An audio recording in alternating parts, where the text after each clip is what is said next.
Good afternoon and welcome high atop McCully Stadium. I'm Rusty Lindsay alongside Doug Rothschild as we get you set for week one of the 2021 Division III Football Championship.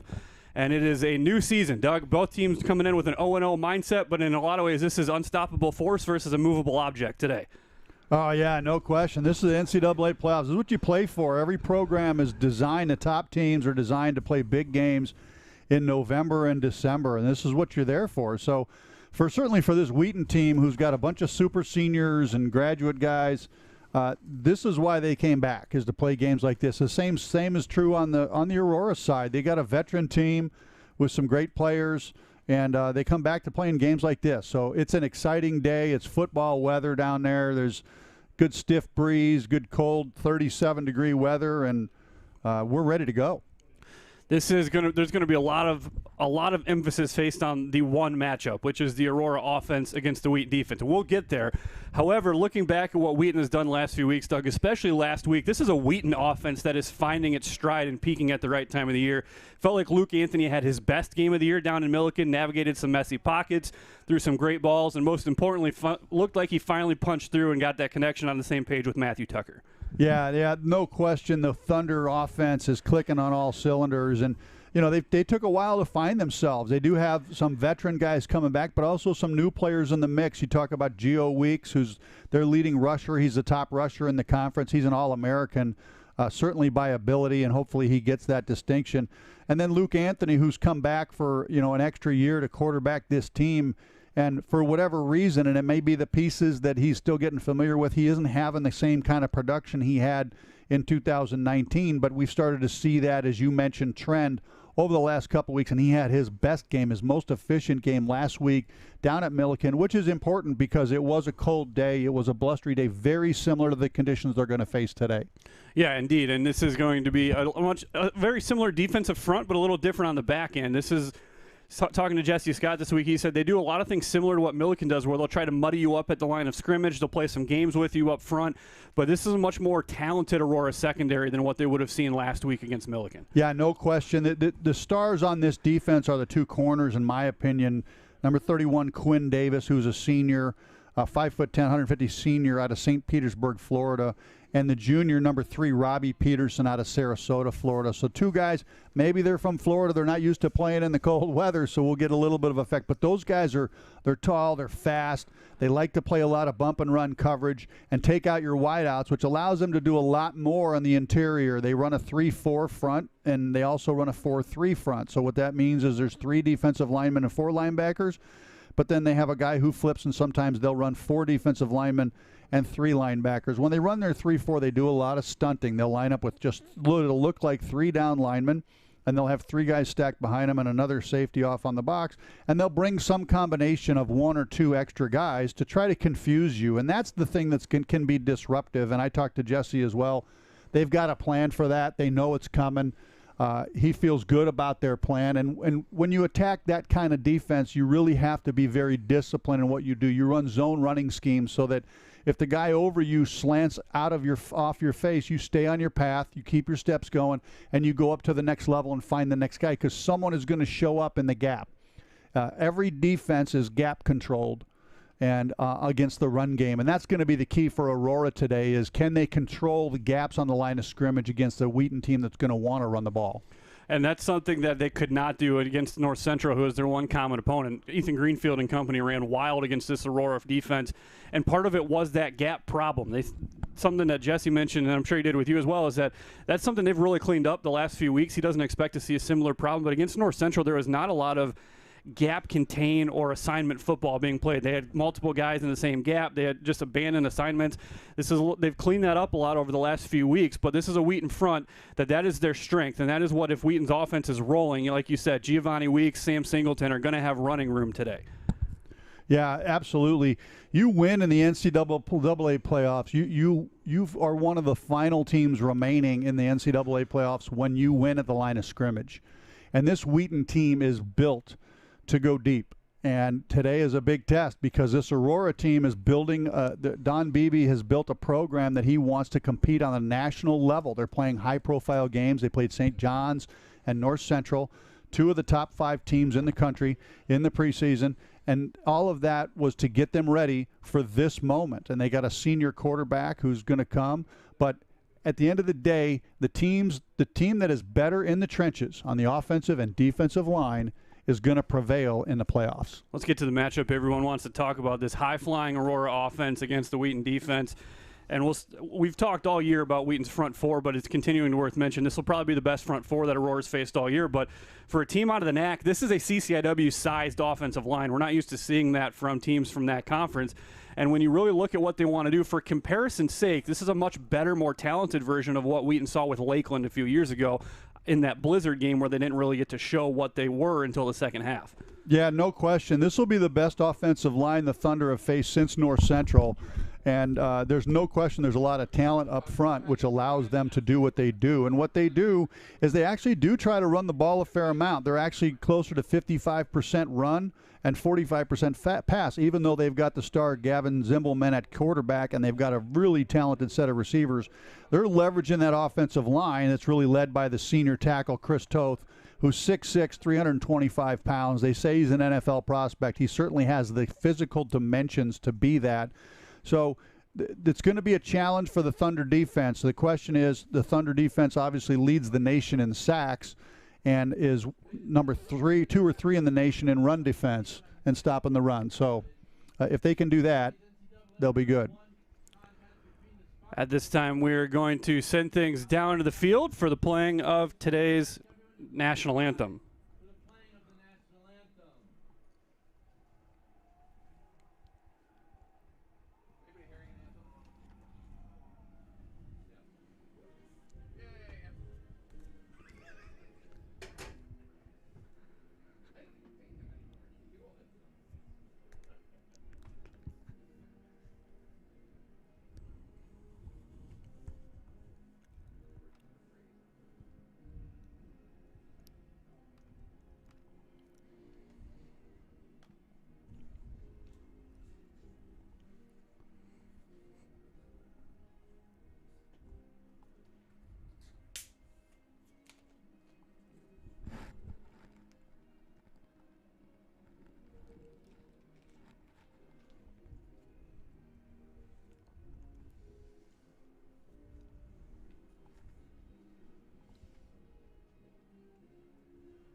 Our national anthem. We'll get you to the coin toss here momentarily, but Doug, these are, you talk about the offensive line, these are big, talented wide receivers with a more than able-bodied quarterback in Gavin Zimbelman. Pocket containment is going to be a big focus for that front four for the Thunder. Can they keep him in the pocket? Can they get that pressure without bringing extra bodies like CJ likes to do? Yeah, absolutely. The X factor for this Aurora offense is Gavin Zimbelman, and not just with his arm, but with his feet. Now, he's not a prolific runner, but what he does is he avoids pressure and he gets out of the pocket and he creates more time, and then he's got a talented group of receivers to go to sling it down the field. The leading receiver for this team is Trey Madsen, who has 55 catches for 654 yards coming into this game. A talented guy. He's caught 9 touchdowns. And then the second leading receiver is North Central transfer and Aurora product Cam Moore, who's a 6'2", 195-pound senior. He has 36 catches for 804 yards and 13 TDs. So he's the big play guy. Cam Moore, tall, lanky guy on the outside, number 84. And then Trey Madsen works the middle. Catches a lot of hitches, slants, and inside routes and underneath those safeties. And then the third guy that they really have is great is Colton Jewell. He's a bigger receiver, 6'3", 215 pounds. He's got 27 catches for 326 yards and 7 touchdowns on the season. So containing Zimbelman as that veteran receiver group moves around and tries to get open is going to be a key. And the defensive ends have got to stay up the field, keep him in the pocket. I think you really want to keep Zimbelman in the pocket. He's at his best when he's on the move outside of the pocket. Interestingly, if you look at the stats, he hasn't run the ball as much as he did a year ago, and maybe, I don't know if he's injured or they're just focusing on keeping him inside to throw the ball, but he's only got about 66 carries for 121 yards net this year. Last year he had 86 carries for 414 yards. So this will be a challenge for that Wheaton secondary, having to face a high-flying offense. They are 7th in the country, 11th in the country, 46 points a game. Wheaton 7th in scoring defense, giving up only 10 a game. So this is going to be a fun matchup to watch. Wheaton's got a couple of high-octane teams on their part of the bracket and in their pairing. So this is going to be a great opening test for the Thunder and a possible preparation for the second round with either Central or Bethel if they were to advance. The other thing you want to keep your eye on is special teams. The Thunder started the season a little off, making some mistakes the first couple games, but they have come on really strongly, in particular their punt block unit, which is actually coached by Mike Swider's son, Mikey Swider. They call them the Crazed Dogs, and they lead the country in punt blocks. And they've got this kid Schaefer who he figures out a way to get in there. So that's going to be a unit to watch, and special teams is going to be a big key to this game. Wheaton won the toss. They will defer, kicking with the wind at their back, right to left. Playoff football is underway at McCulley Stadium. This one driven all the way back and into the end zone for an opening touchback off the foot of the all-conference place kicker Tommy Gallagher, and we're going to see each team's best unit right out of the gates, starting with Aurora. 2 seniors on the left side of the line, Chris Toth and Oscar Nava. The second-team all-conference center, Jackson Navos, Jalen Cole, and Matt Kickle, the right guard and tackle. Starting tight end Tyler Duncan is a matchup problem, 6'4", 225. And then you mentioned Colton Jewell, who is a converted tight end, 6'3", 215 on the outside with Cam Moore, the North Central transfer. And Trey Madsen, who was named the D3 Team of the Week last week after setting an Aurora program record with 19 catches, 3 touchdowns, 164 yards on the day against Concordia, Wisconsin. They spread the field with 5 wide on the first play. Quick hitter to the left side is complete to Jewell, and he is spun out of bounds for 5 yards. Yeah, we're going to see a lot of that, and this Wheaton defense is going to sit back and give you that, the little hitch routes into the short side or to one of the slots to the field. They're going to play off, and they're going to try to come up and tackle you. Tackling is going to be at a premium, and then being able to throw the ball out to the field with a little bit of wind coming from right to left. Now they bring on the running back Ty Bailey, and he will look to the right. Another quick hitter on second down. It is complete to Brock Harner, shoved out of bounds out across the 40. That'll move the chains for an Aurora first down. And it's a good game plan coming out of the gate by Zimmelman and Coach Beebe. Get the ball out of Zimmelman's hand, get them out to the outside to these talented receivers. You're also going to see some little bubble screen routes where they're going to throw it to the inside guy and block. They're going to try to get the ball out of Zimmelman's hands. Well, it looks like they're going to track Jewell with Caleb Egbert all day as they've been flipping sides of the field together. First down, give us to Bailey, and he is swallowed up in the backfield. Immediately, Dallas McCray, that's 2-time now CCIW Defensive Player of the Year, earning that award again earlier this week, and he's in there with Jake Holliday, who had just as good a resume as McCray did this season. Yeah, those are probably the 2 dynamic duo, best 2 defensive tackles in the country as a team. Going to be hard to contain for Aurora today. 2nd and 13, loss of 3, back to the 38-yard line. Opening drive, trips to the left side. Gimbelman, play fake, going up to the right, and that is too high for Colton Jewell, and that'll bring up a 3rd and 13. You want to get them behind the chains, and again, the running game is going to be critical, so that loss on first down against the run puts them behind the sticks, and this is the situation you want to be in if you're the Thunder. The question is, do you pressure or do you sit back? When they've pressured, good quarterbacks have found their guys during the course of the season. When they sit back, they've been more effective. Trips to the left side for Zimbelman, wearing that glove on the left hand here on a blustery November afternoon. Herber walking up to the line, maybe showing some pressure. They will only bring 3. Give on the draw to Bailey, and it is well defended. Wyatt Lee read it right away. They'll give him 5, but they are 8 shy of the first down marker. And they're going to keep the offense out there. Yeah, Don Beebe is not shy. He goes for it a lot, anywhere near midfield on 4th down. 4th down, they are hitting at 45.9% this year, so not an overwhelming percentage, but now he drops back. This could be a quarterback pooch kick here, and it will be. And right into the wind, stands it straight up, and that's not going to be worth much of anything on a field switch. So Wheaton's going to take over at the 36-yard line. That punt gained only 20 yards. Yeah, and that's something out of North Central's book. They've done that in the last couple seasons, and what they're trying to do is get you to think they're going for it. If the kicker can get something end over end and you don't have anyone back, you get a pretty big roll. But for Wheaton, they're punt return guy is actually Grotelution, the starting safety. So they obviously sniffed it out. He's back, and he catches that. Good starting field position for the Thunder. They will come out in their 3-4 look as Wheaton will send Spencer Peterson in motion. Give this to Geo Weeks, who cuts it back, and Aurora is right there to bottle him up. Not much of a gain there on first down. That's going to be a key. The Thunder think they have a big advantage up front on their offensive line. The Aurora defense is playing much more discipline at the end of the season than they did at the beginning in terms of gap control. But the offensive line for the Thunder is going to be a key. They want Geo Weeks to get started, and it's a good start for Aurora, limiting him to just under a yard. Marcellus Romeus making the tackle there. So it'll be Matt Pisecki, Romeus, Christian Bauer, and the fourth linebacker out there, Blake Martz, who will kind of swing they give this one out to the flat to Weeks, who explodes across midfield. Thunder first down into Aurora territory at the 44-yard line. And that's a signature play here for the Thunder, this little buck sweep action where they get the tackle and Hibben, the center, the All-American center, out in front with Weeks on the perimeter. And those two offensive linemen on the perimeter really know how to get downhill and find guys. But that's all keyed by the tight end blocking, which is Spencer Peterson, who's improved dramatically this season in that area. 1st and 10. Aurora showing blitz, and it is picked up by the Thunder. Anthony Allday to throw, trying to hit Matthew Tucker, and broken up at the last second by Matt Pisecki, the linebacker, running in coverage. Yeah, you're going to see this a lot. The Aurora defense likes to play a lot of man, particularly on second down, first and second down after you get a first down. They like to play man coverage. They have some really good cover guys. Their corners are good. Pisecki's a good cover guy. You're going to see the Thunder take shots like that. Pisecki's a converted wide receiver, so he's got the speed to run with these guys. 2nd and 10 for the Thunder. Give is to Weeks.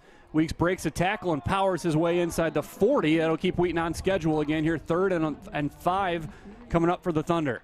So the question here is now for Jesse Scott. He's starting to think, is this 2-down territory or not? He's going to tell Taylor Graham that before they make this call.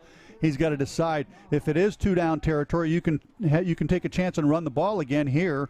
Maybe another buck sweep out to the field or something on the perimeter, knowing you're going to come back on 4th down and go for it.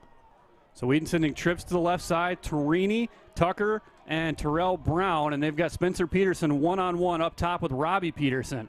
That's a matchup that they like. Spencer Peterson on the perimeter. Torini in Z motion, back out to the left flat. Anthony well protected. He's got Matt Tucker wide open, and he got turned around with the wind, and it's incomplete at the 10-yard line. It was going for 6.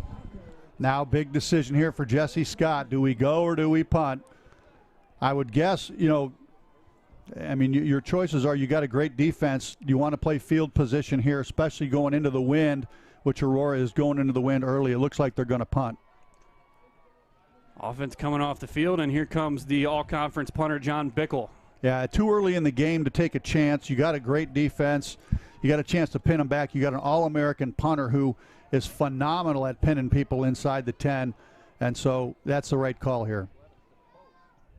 Good snap. Bickle has time, drops this one like a loaf of bread, and that's going to check up at the 4 and get into the end zone. That's too bad. It's a beautiful punt. The gunner fell down and slipped. Otherwise, he's in perfect position to just catch that at the 1, and it goes into the end zone. Missed opportunity there for the Thunder. That would have been really helpful against going into the wind to pin those guys deep. And now Zimmelman and company are going to get the ball in pretty good position coming out of the end zone at the 20. So both teams struggling on the punt to actually make a difference the first time around. That was Luke Davis, the gunner, just couldn't quite find it. The wind is not straight down the field. It's kind of blowing from our left to right, but also from the far side of the field towards the press box here as we see the field as well. So kind of corner to corner. Zimmelman looking to his right, makes it complete to Trey Madsen. Madsen's going to accelerate and be pushed out of bounds. Gain of 8 on first down, give him 9 actually for the Spartans. Yeah, again, just trying to get the ball out of Zimmelman's hands quickly to routes that the Thunder are giving them, and they're going to give you those underneath routes and then come up and tackle.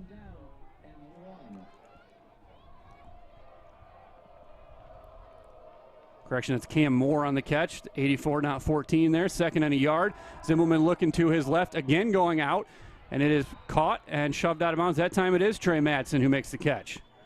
It's going to take a few series for the Thunder DBs to really adjust to the timing and velocity of this Aurora passing attack. Zimmelman does a great job getting the ball out of his hands on timing routes. He throws the ball as the receiver's breaking, which is really tough to cover, because you know, he can go right past the DB's head, even in good coverage, and they can get a completion. 1st and 10, Wheaton brings a little pressure. Here's him when dumps it into the flat looking for the running back, and it is too high for Ty Bailey. Wyatt Lee, one of the best at timing his blitzes. He doesn't give it away, and he comes free a lot. He is a great pass rusher because he's low to the ground, has great leverage, and has tremendous speed. So in that situation, he's a free runner. Zimmelman's got to get the ball out. It's harder to be accurate when you got a free runner coming at you. Harner and Moore to the right, Jewell and Madsen to the left. Zimmelman will look now across the middle for Jewell. Nice catch made, well defended by Gamicha, and it'll be 3rd and a yard here for the Spartans. Great pitch and a catch. Again, that's what Zimmelman brings to the table, ability to throw it into tight windows. Quickly to the line, and they will throw it into the flat, complete to Madsen, who stumbles but has the first down. 2-yard gain, and the Spartans move the chains again here. Good game plan so far by Aurora. Just a lot of quick game, trying to up-tempo a little bit, and trying to get the Thunder to be frustrated. They just got to be patient, keep playing. Brock Harner motions down. They're going to swing it into the flat on the screen for Bailey. Bailey to the outside, and now help comes. That's not going to work on those kind of plays against this defense. You've got to take what you can get, lower a shoulder, and take the dirty yard or two that you can. Yeah, tremendous speed out here. You got to. That's a play, as you said, as soon as that's complete, you got to get upfield because this defense has such speed. They're coming for you. Now they're right at or behind the sticks going into 2nd down. 2nd and 10 as Zimmelman looks to the left on a slant, looking for Madsen, and they're going to get a flag here. Herbert tried to jump it, and he got there too early. He didn't get there too early. That's a great play. He jumped the route. He's going for the ball. I just think that's. Not sure Madsen would have been able to make the catch, but. This is spotted a foul, automatic, 1st down. You know, you got to get the measure of how the refs are going to call it. That's a tight call. That's a call that either way probably shouldn't have been called, but they're going to call it. So you got to know that and adjust how you're playing these routes. You just hope those calls go both ways. 1st and 10 at the 46 now. Zimmelman comes back to the left, going deep.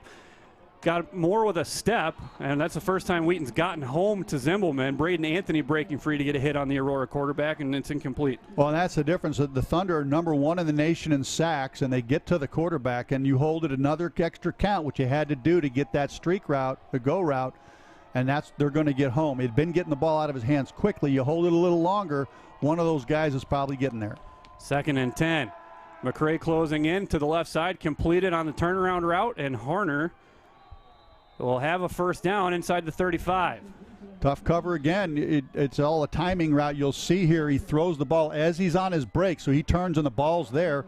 The DB doesn't have much time. You just got to close and make the tackle. First time across midfield, 2nd possession of the game here for the Spartans.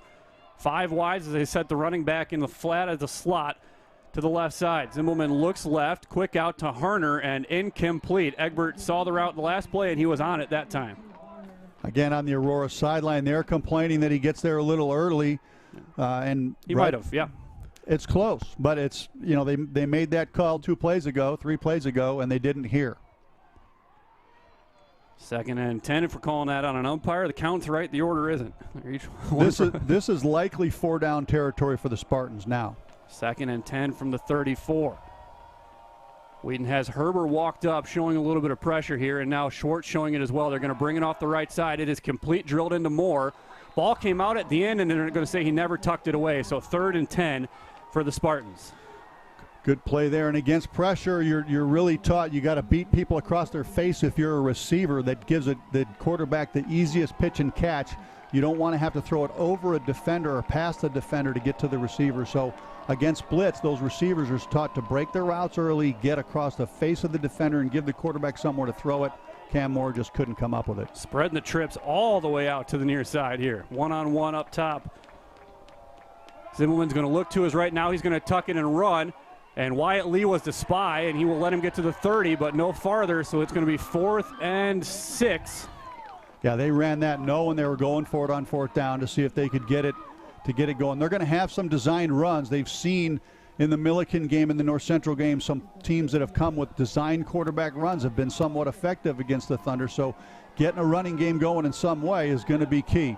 Zimmelman a little bit gimpy after that, holding his right foot. We'll see how that progresses. Yeah, this is a big one here. They missed on the 4th down and turned it into a punt last time, and you see Zimmelman kind of kicking that right ankle around a little bit, trying to loosen it up. 2-by-2 set.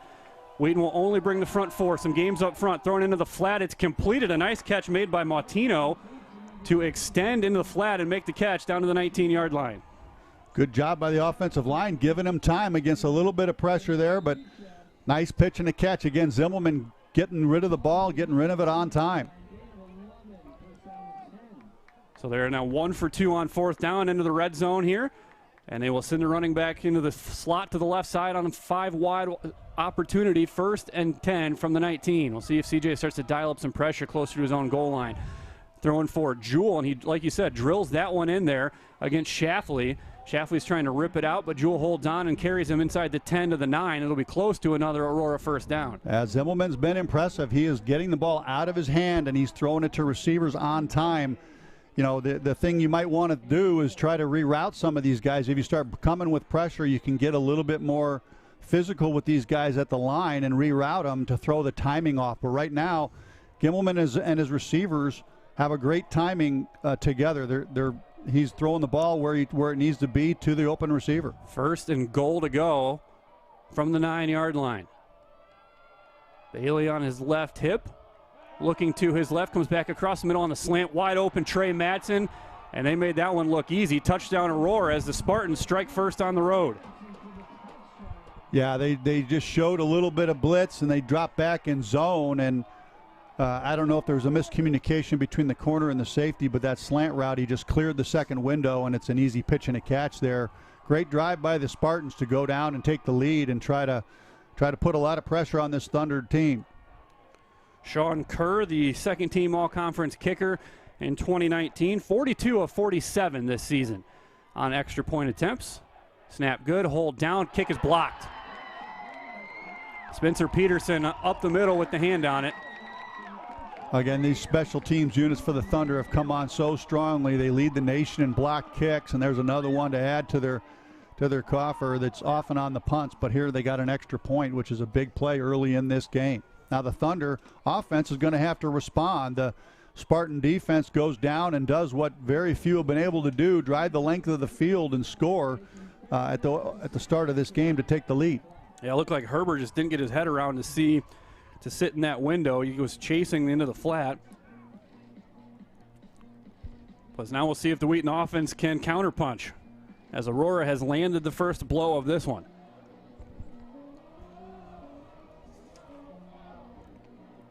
Aurora, one of the best in the country in covering kickoffs. They are 4th, averaging and allowing an average of just 11 yards per return. This is a pretty good Wheaton return unit, as Caleb Grodelution has really steadied the return units after a couple rocky weeks early on in the season.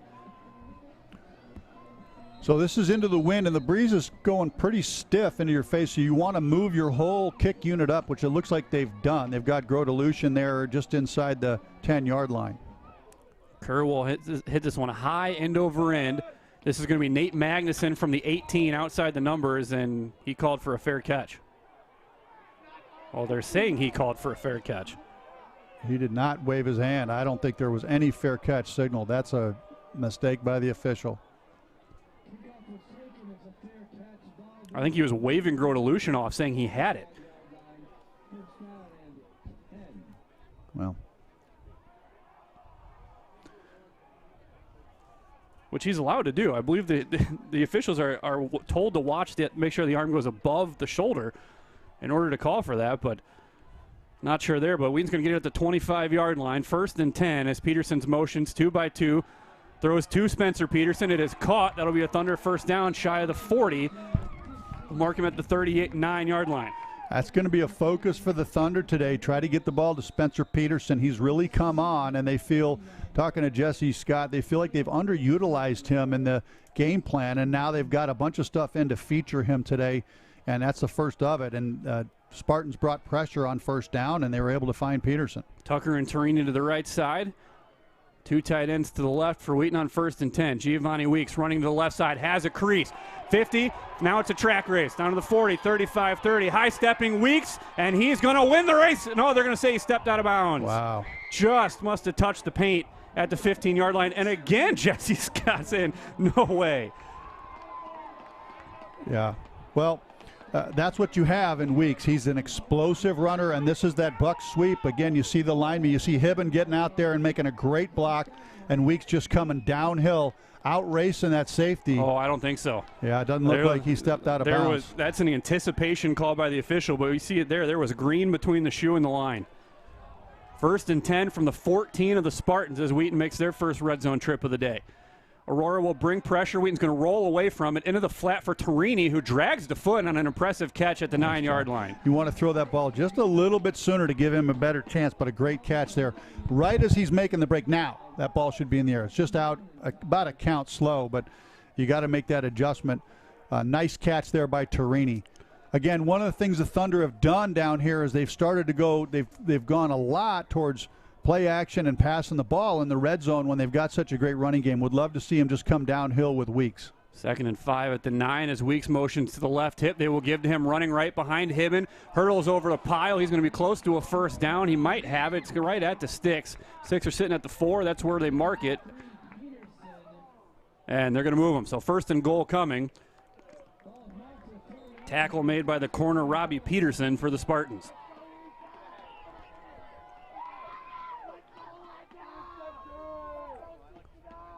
They bring in the extra lineman. This is the Hibben package. You're going to see Jake Hibben as a fullback. The All-American center lines up at fullback here. They bring Johannick in, I think, as a center. That's Elijah Nitz coming in to do the snapping here. So Hibben leading Weeks on the left hip of Luke Anthony here. They will fumble the snap, and I think Anthony's going to be able to cover it back up. He does.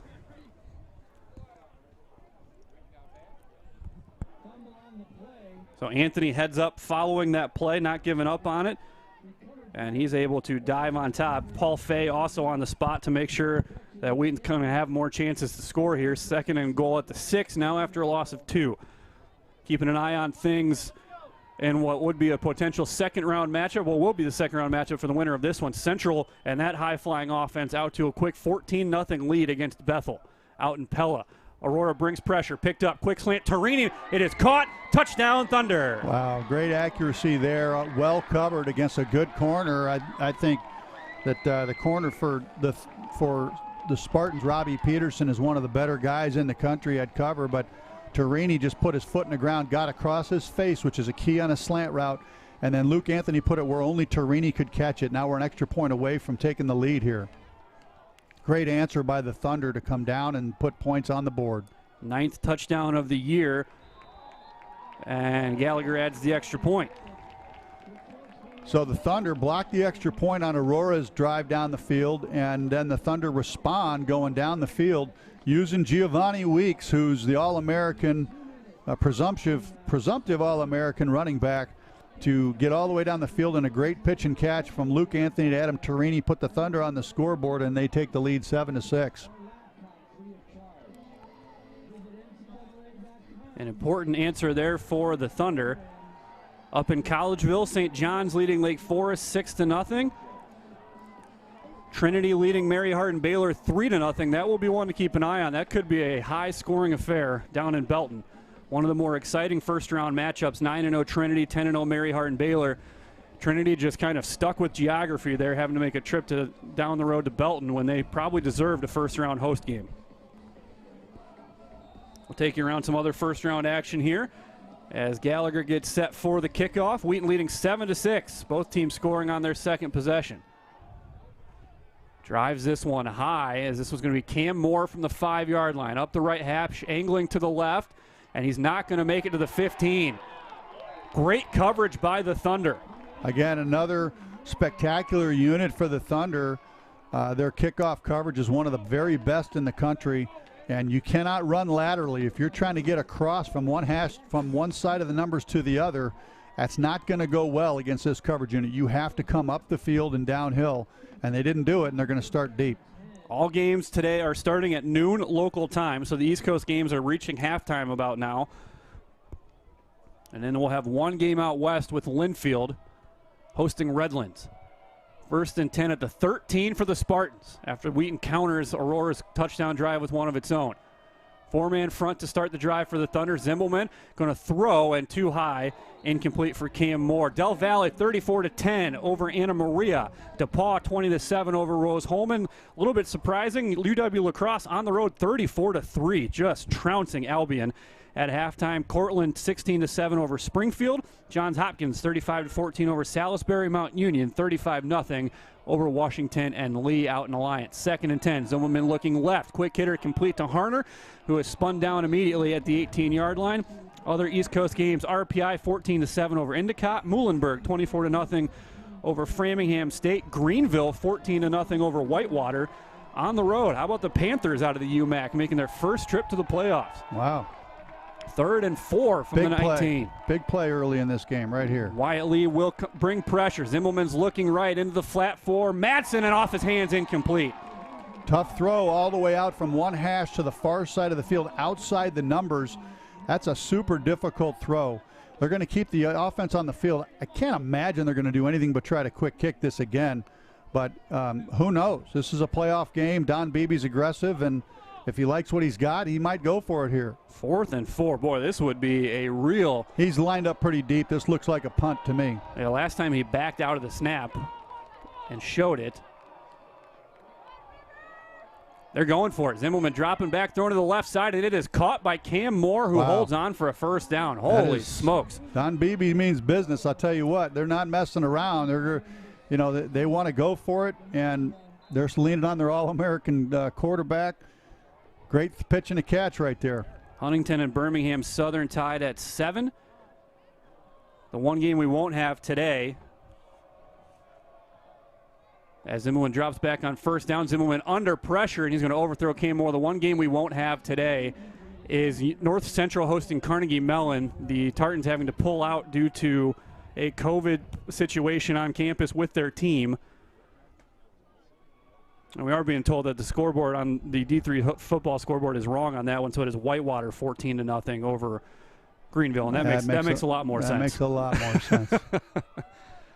2nd and 10 at the 24. Quick snap. Zimmelman looking left. McCray forces him out of the pocket. He's going to stay and try to throw, and he drills it right through the hands of Brock Harner.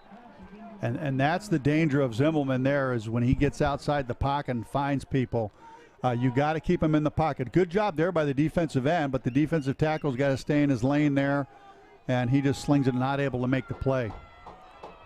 So big 3rd and 10 here. Wheaton defense been on the field a long time already, just even in this first quarter. A lot of plays. Yeah, that's the other thing, is the effect that has on the pass rush as this game gets later and later. 3rd and 10. 3-4 look. They bring in the extra defensive back. Bailey fumbles the football, and Wheaton's got it at the 22-yard line. Huge play there. Huge play. That's actually Jaquay Cretin, who's in the backfield, and the exchange just got fumbled, and that's a give up you can't have if you're Aurora. You can't go for it on your own, inside your own 20 on 4th down, and then give it to the other team 3 plays later. That's a mistake you have to avoid. Thunder with a huge opportunity to kind of press the issue here inside the red zone.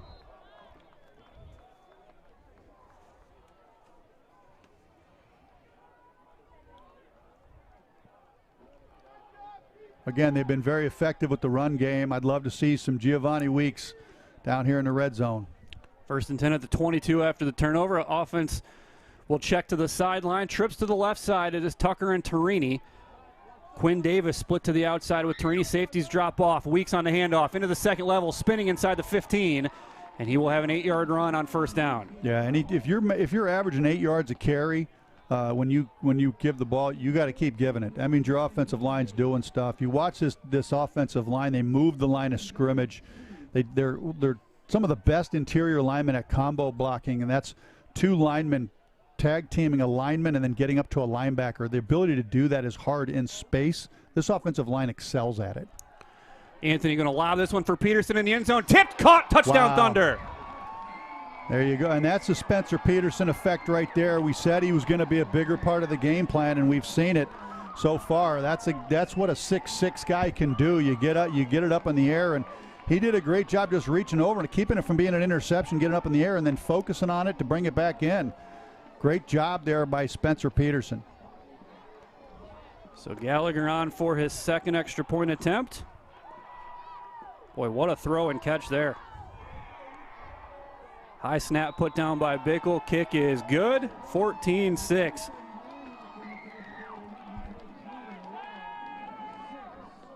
Wheaton has stolen the momentum back in this game quickly. And out in Pella, Iowa, Bethel trying to go for it down 14-0. The 4th and goal from about the 3-yard line. The pass is incomplete. And it looks like Central is going to take over up 14-0 early in that game. Yeah, that was going to be, I think Bethel getting in made that for a very rough draw for Central. That is an incredibly talented Dutch team. Yeah, it's a Dutch team that is motivated. They had a lot of seniors coming back. They got embarrassed here in 2019 in the playoffs, and they wanted another shot. And if all the seeds hold, it would have Wheaton traveling to Pella if they were able to prevail here. Aurora's going to have something to say before this game's over, but the winner of this game will travel to Pella, Iowa if the Dutch prevail over Bethel, and it looks like they've got the early lead by 2 scores. Gallagher for his 3rd kickoff of the game. 1 touchback so far. High end over end, and Moore will call for the fair catch at his own 2. We've seen that a lot against this coverage unit.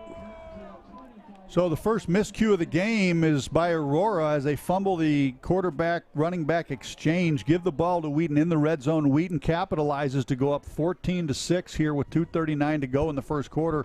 Zimbelman has been effective. He's thrown the ball a lot. Let's see if they can continue doing it as they come back out to take the field for what will be their 4th drive. We did see the corners seem to come down a little more than they had been on the opening drive there the last time Aurora had the ball. We'll see if that continues. Whitewater blowing that lead open a little bit more, 27-0 over the Panthers.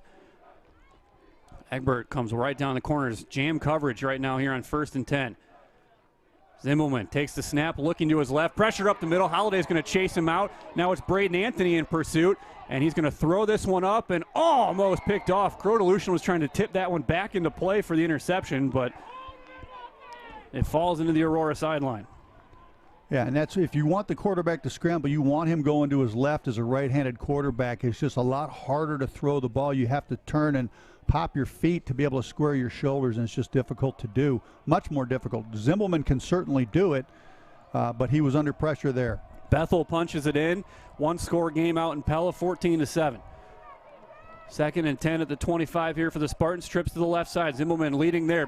Pressure by McCray. Jumps it into the flat. It's the running back Bailey. And Holiday pursuing from behind. Going to bring him down to the 29. That can't feel good to have that big fella land on you. The size difference there is pretty substantial.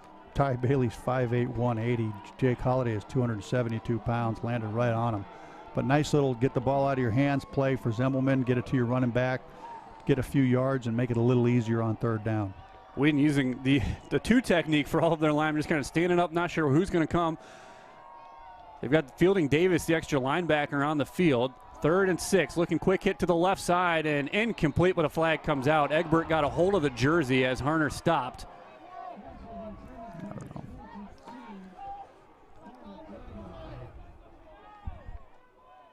I think if the jersey doesn't pull away from the shoulder pads there, I think that probably they let those 2 Pass play. interference, defense, number 13.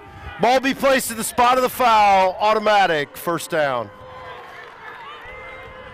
But Egbert just pulled the jersey away a little bit, and that white flash away from the shoulder pads draws 2 flags.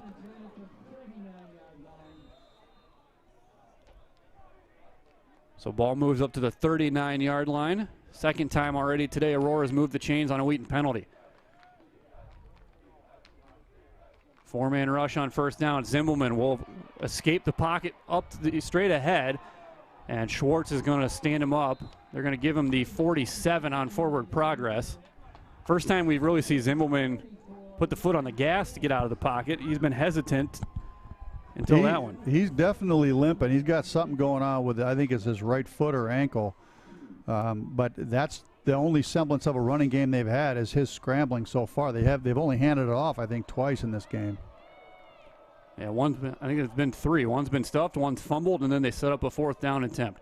Wyatt Lee brings pressure. They're going to throw up the rail looking for more. Incomplete. Egbert all over the coverage there. 3rd and 2 for the Spartans. And this is definitely 4-down territory since Aurora's gone for it twice already inside their own 35.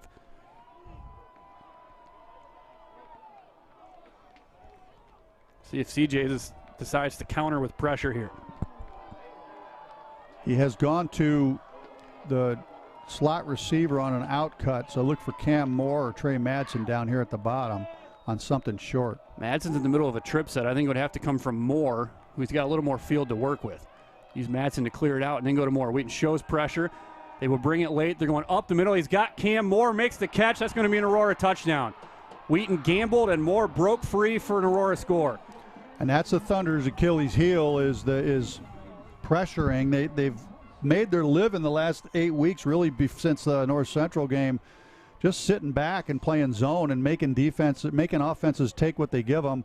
That time they gambled and lost, and it was a simple pitch and catch down the middle of the field against a veteran QB, and you give up the big play. That's what this defense is designed not to do. And when you blitz and you put your guys in single coverage against a good quarterback, if he has just enough time, and he had a fraction of a second of enough time, he put the ball up where he needed to be.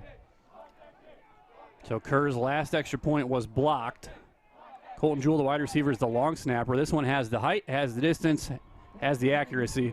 It is good. So a 1-point lead again for the Thunder, 14-13, as Aurora hits the big one for their second score of the day.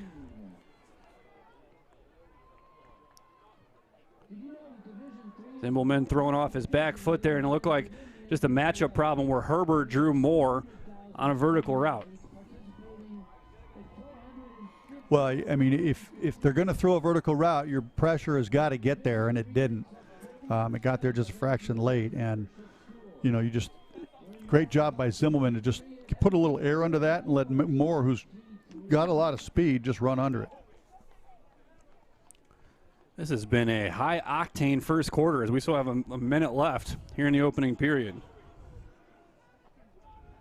It has, and a shootout is not going to be what the Thunder want. They want their defense to clamp down a little bit, and they're going to figure it out on the sideline. Again, this is a great defense. They do get to the quarterback. There's been no running game to speak of for Aurora, and over time that's going to be tougher and tougher. RPI adds on. They lead over Endicott 20-7. The Engineers, one of the feel-good stories that got their way into the tournament. We'll get to that after the kickoff. This is a short kickoff. Magnuson all the way up to the 26 to make the reception. Finds a seam to the 35, and he's going to be brought down to the 38. RPI was down against Union. They scored twice in the last 2 minutes of that game, including a walk-off field goal by a kicker who had just walked onto the football team from the RPI soccer team, playing in his first game, and he kicks his field goal as time expires to win the conference and put RPI into the playoffs. Well, another big drive by the Thunder needed here. See if they can respond to the Aurora score. Zimbelman and his wide receiver crew have been up to the challenge so far in McCulley Stadium.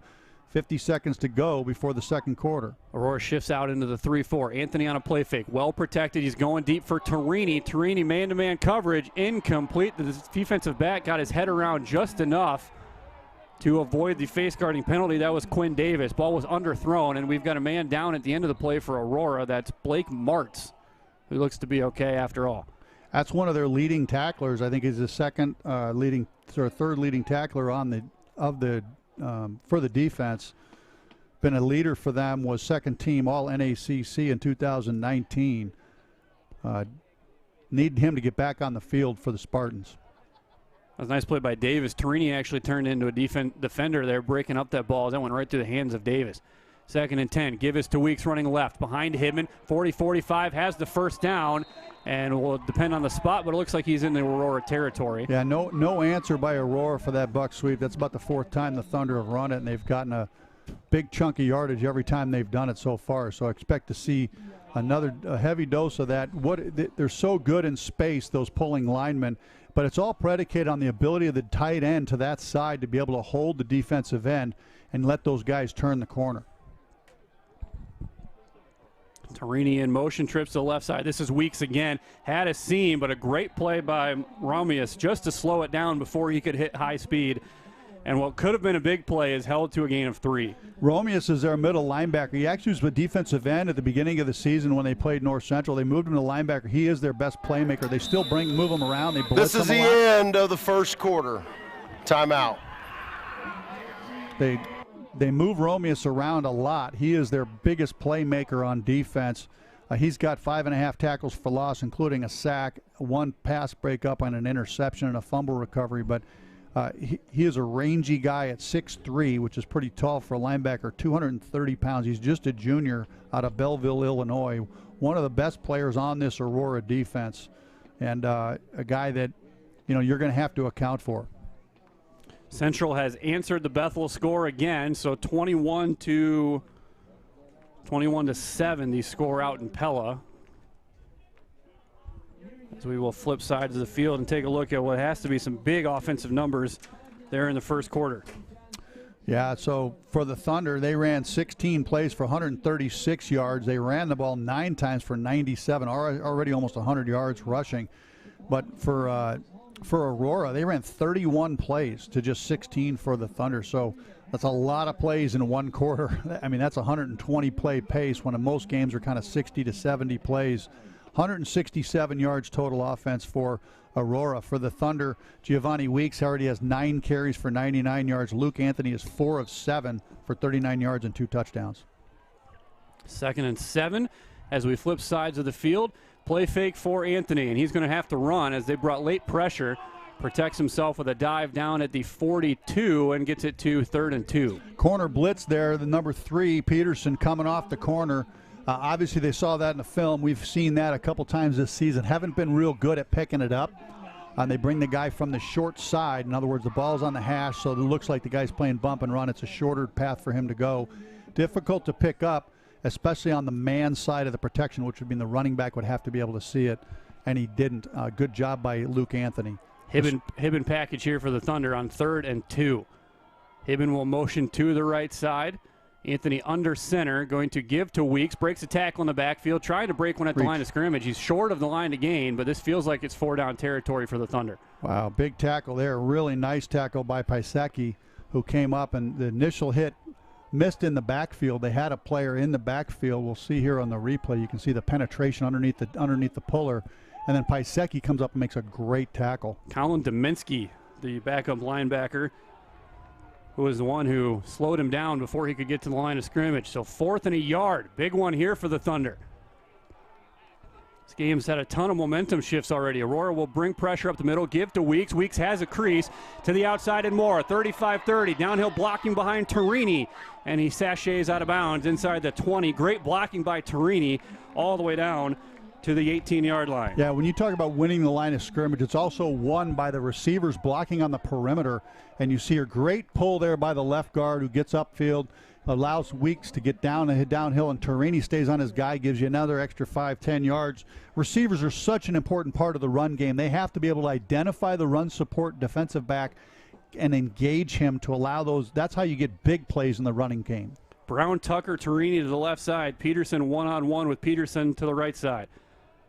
4-man rush, corner blitz again, and he's going to go. Oh, wow, what a sachet move by Anthony, looking for help. He's got Weeks, touchdown Thunder. What a play by Luke Anthony. Wow. Robbie Peterson had him dead to rights, and Luke Anthony somehow got away and found his running back. Well, that's the challenge when you get a free blitzer. Same blitz they brought from the other side earlier in this drive off the corner, same guy, and you come running free and you think, I've got a huge hit, this could be a turnover. Quarterback Luke sees him. Luke has been really good moving his feet in the pocket and sensing pressure. Luke does a great job. He sees him, he just sidesteps him. And Luke's a bigger, stronger guy, good base. He plays basketball, so he knows how to keep his foundation underneath him, and did a great job sidestepping him, getting outside, and then finding the receiver. Luke Anthony's 3rd touchdown pass of the day already. Here you're going to see it. He never sees Peterson to the last second, and then gets away. Gio Weeks had slipped out of the backfield undetected, wide open for a 19-yard touchdown score. Yeah, and Gio ran right by the blitzer, so maybe that was a plan. Maybe he started yelling to alert Luke, and he popped his eyes, and they just got to see it. I don't know, but great adjustment. If there's going to be someone who blocks that corner blitz, it's going to be the running back. He clearly just ran right by him, which is why once Luke Anthony was able to avoid the pressure, he was able to find the guy because there's no one there to cover him. See how Wheaton chooses to attack this kicking into the wind for the first time today. Aurora's pretty deep here with their returners. Gallagher's got a pretty good leg, so if he drives it, he could probably get it down there close to the 10, but I don't know, with this wind, it's going to go much further than that. We'll see if he line drives it or tries to carry it up to let that coverage unit get down there. Martino and Malik Whitehead are back to return for Aurora. This is high end over end. My goodness, the hang time. Brings him up to the 7, straight in the middle of the field, angling to the left side. Wheaton's there, and they will swallow him up at the 20. A return of 13 yards. All right, so now they got Zimbelman and company put up 2 scores into the wind. Let's see what they can do with the wind going the other way. Again, it's been the Zimbelman show. He's thrown the ball. Timeout for injured player. Of the 31 plays in the first quarter, Aurora threw it 26 times. And of the 5 running plays, I think 2 of those were scrambles, were Zimbelman scrambles. So Tyron Bailey has 2 carries for 4 yards. Total rushing yardage is just 12 yards for Aurora after the first quarter.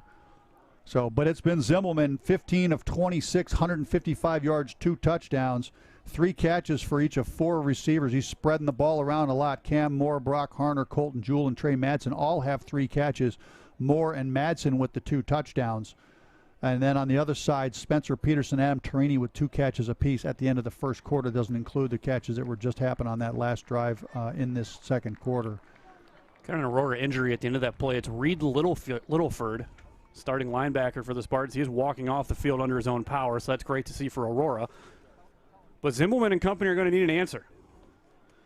Wheaton's done a nice job after giving up the opening score. They ripped the momentum back. Aurora had the counter punch, but now this becomes a game of you've got to continue to answer the bell if you're Aurora. You don't want to let this thing get more than a possession away.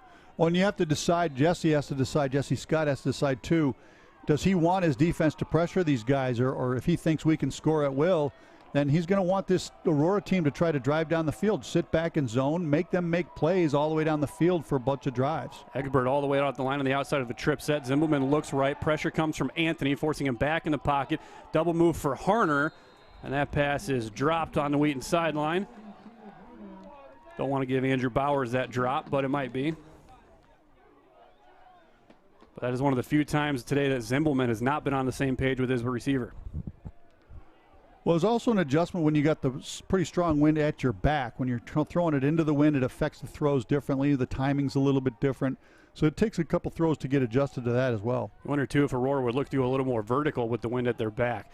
Herbert shows pressure, backs off. Give is to Bailey. Spins off the tackle of Herbert, gets out across the 25, and give him the 27. So 3rd and 3 for an Aurora offense that has gambled 3 times already on 4th down. They're 2 of 3 today. Nice gain on the run there, and to bring up 3rd and just 3. This is where they've usually been throwing it to the slot receiver on an outcut. So you got number 23 down here to the bottom, working against the safety Gamicha, and see what happens here. That's Montino, and Madsen is on the high side in the slot. Zimbelman looks left. There it is to Montino, incomplete, a step too far. Gamicha read the route well, and we'll see what Don Beebe decides to do here for the Spartans. He's going to go for it if history is any guide. He's definitely calling out a play here. I would, come up, play some sort of man under. That's not really what the Thunder do here, but I would certainly come up and play that. They've been throwing these outcuts. You got Madsen and the same guys in the slots here. This has been where they've tried to go stick stop, where they're trying to get to the stick and turn around, and Zimbelman is just driving the ball right into the pocket of the receiver. They've drawn a couple penalties here. Shafley's on the right side. Wyatt Lee coming with pressure. They go into the flat, tipped, I think, by Anthony, and it's incomplete. There it is. And Wheaton can deliver a haymaker right now, try to make this a 2-score game again. Yeah, you can be aggressive when you have, Zimbelman and these receivers are aggressive, but this is one of the top defenses in the country here. And, you try to cut block Anthony, and he's really good with his hands and staying on his feet. He gets in the throwing lane and gets his hand on it. And that's stuff that you just can't control on the offensive side. That's why taking that risk it's a high risk, high reward. Now you're looking at potentially, you've given the Thunder, who you haven't shown any signs of stopping yet, the ball just outside the red zone with a great opportunity here. Under center goes Luke Anthony. Aurora shows pressure up the middle. Play fake. Anthony rolling to his right. Plenty of time, and now he's going to run it. Anthony across the 20, 15, 10, and slides down. Look out. Yep, there's the flag. Hands up around the helmet area of the quarterback, and that's going to be half the distance to the goal, 1st and goal. But nice job by Luke Anthony not to force anything. Take your medicine and get the yardage you can. Personal foul, face mask, defense, number 7. Half the distance to the goal added to the end of the run, automatic, first down. That's Pisecki, the linebacker. Really smart play by Anthony there. That was clearly a play they've worked on, and they wanted to try to get somebody deep behind the defense. Nothing there. He tucks it up and just takes off to get what he can. 1st and 10 at the 27. Clock rolls inside. 12 minutes left in what has been a entertaining first half here at McCauley Stadium. Twins to either side. Anthony's looking to the right. Spencer Peterson on the fade. His second of the day. Touchdown Thunder. We talked about this at the top of the show, just that Spencer Peterson had been underutilized, and now he's having a great game so far. That's his 3rd catch and his 2nd touchdown. Great job there. You got the matchup you want. You have a tall 6'6" guy against a much shorter corner, and throw it up and let him go get it, and he did it. Great job by the Thunder to capitalize on the risk by Don Beebe, going for it on 4th and 4 from inside of his own 30, and it pays off not for the Spartans, but for the Thunder, who now take a 28-13 lead. Luke Anthony looking like Johnny Johnson Jr. out there slinging it around. 4 touchdown passes here in the first quarter, and he's going to be, if this game stays on pace, he's going to be looking at some records as this one goes along. But the Wheaton defense answers the bell, gets off the field, gives his offense a short field, and Wheaton answers with a touchdown, and now a 2-score lead at 28-13. Yeah, and so now as you're a coach, you're starting to think about the problem on the Aurora side. You don't have much of a running game. The problem with that is a passing game. Zimbelman's been extraordinary, but that keeps your that doesn't allow your defense to get a ton of rest oftentimes. So the Thunder, if they're going to keep scoring, it puts a lot of pressure to be efficient and execute on the offensive side if you don't really have a running game. And they haven't shown much. If you can run the ball, you can keep the clock moving, and then that gives you a chance to keep the other team's offense off the field, and then you got to be efficient in your scoring opportunities. Gallagher, a spiraling kick to the left side. Will it stay in bounds? It's going to have to be picked up at the 18, up across the 25, spinning to the 30. That's Martino. Makes the best of a sloppy return situation there. Might be the best field position of the day here for Aurora at the 28.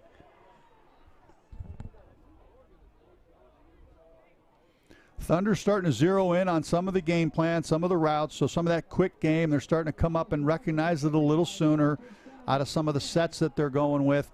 Now you see Madsen in the slot. That's a guy they like to get the ball to across the middle and in the middle of the field, with Cam Moore in the slot up top. So they'll give him the 30. Bad snap. Zimmelman had to roll back a little bit. He's got his man down the sideline and overshot him.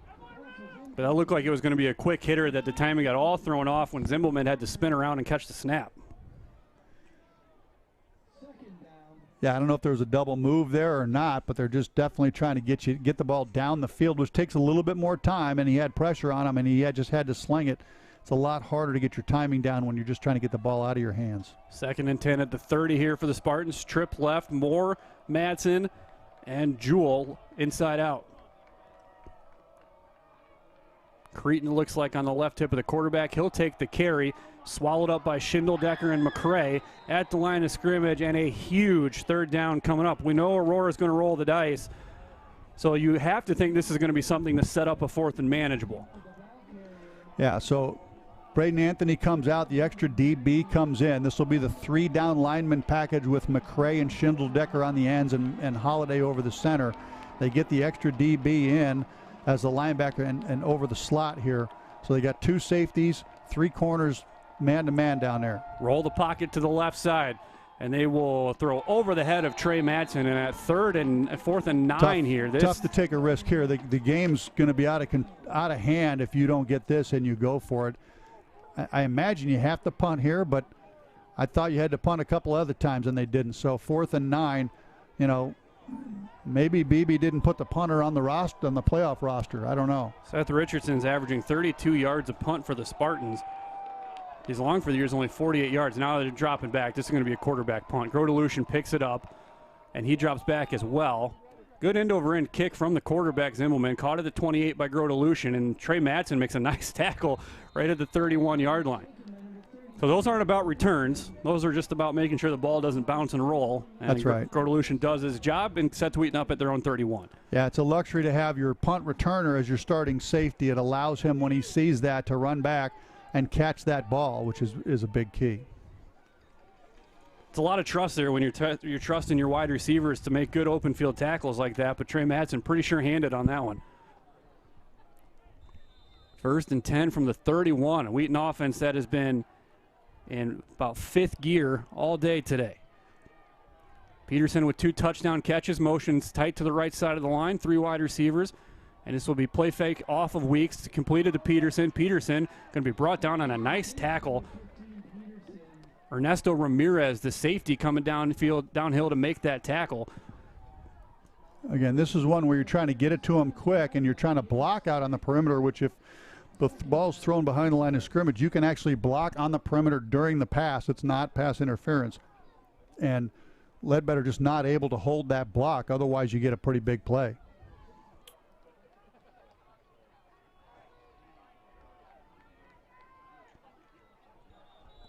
And we've got flags flying here and a false start. This is going to be Wheaton's first false start, offensive penalty. Number 15, offense.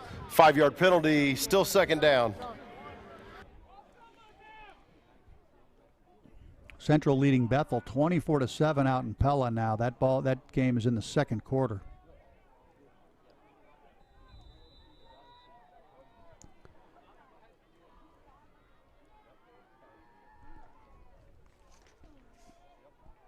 You see Kyle Carter out there for the first time today. He's on with Singleton, so actually no, that's Carter and Weeks in the backfield together. First time we've seen a double running back look. They're setting up the screen. It's completed. Wheaton's got numbers.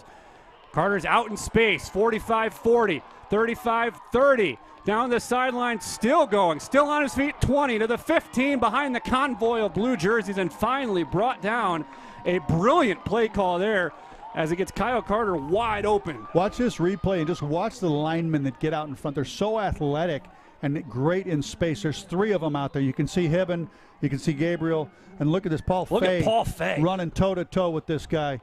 This is one of the best offensive lines Wheaton's ever had, and one of the reasons is that they're so good in space. They're just athletic guys, and they're smart. They get up on people. Great execution there on a screen pass. Paul Fay's a guy had walk-on offers at Illinois, Minnesota, a couple other Big Ten squads, showing the athleticism in the open field. 1st and 10 at the Aurora 14. Give is to, nope, this is Anthony on the keeper. 10-5, touchdown Thunder, up and over. Air Anthony. That's a design quarterback run, which you don't see much from the Thunder because Anthony is not. And when you got Gio Weeks and Singleton and these other guys, they usually bring in Tucker to do the design quarterback runs.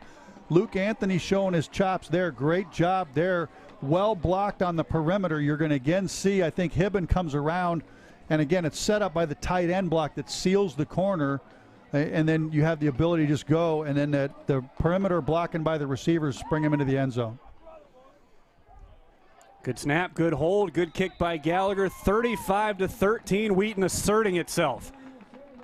After some hairy opening minutes, the Thunder have dominated this one as they had no idea LA had the ball. Great blocking by Torini all the way to the pylon, and then Anthony just decides to go up and over instead of taking the easy step to the right and into the end zone. And his linemen love it. They're all around him, picking him up, and this is a close group. There's a lot of camaraderie, a lot of seniors, guys that have come back for 5th and 6th years for a playoff run for this opportunity, and they're going to relish it at a place like this, which could potentially be the Thunder's only home game of the playoffs.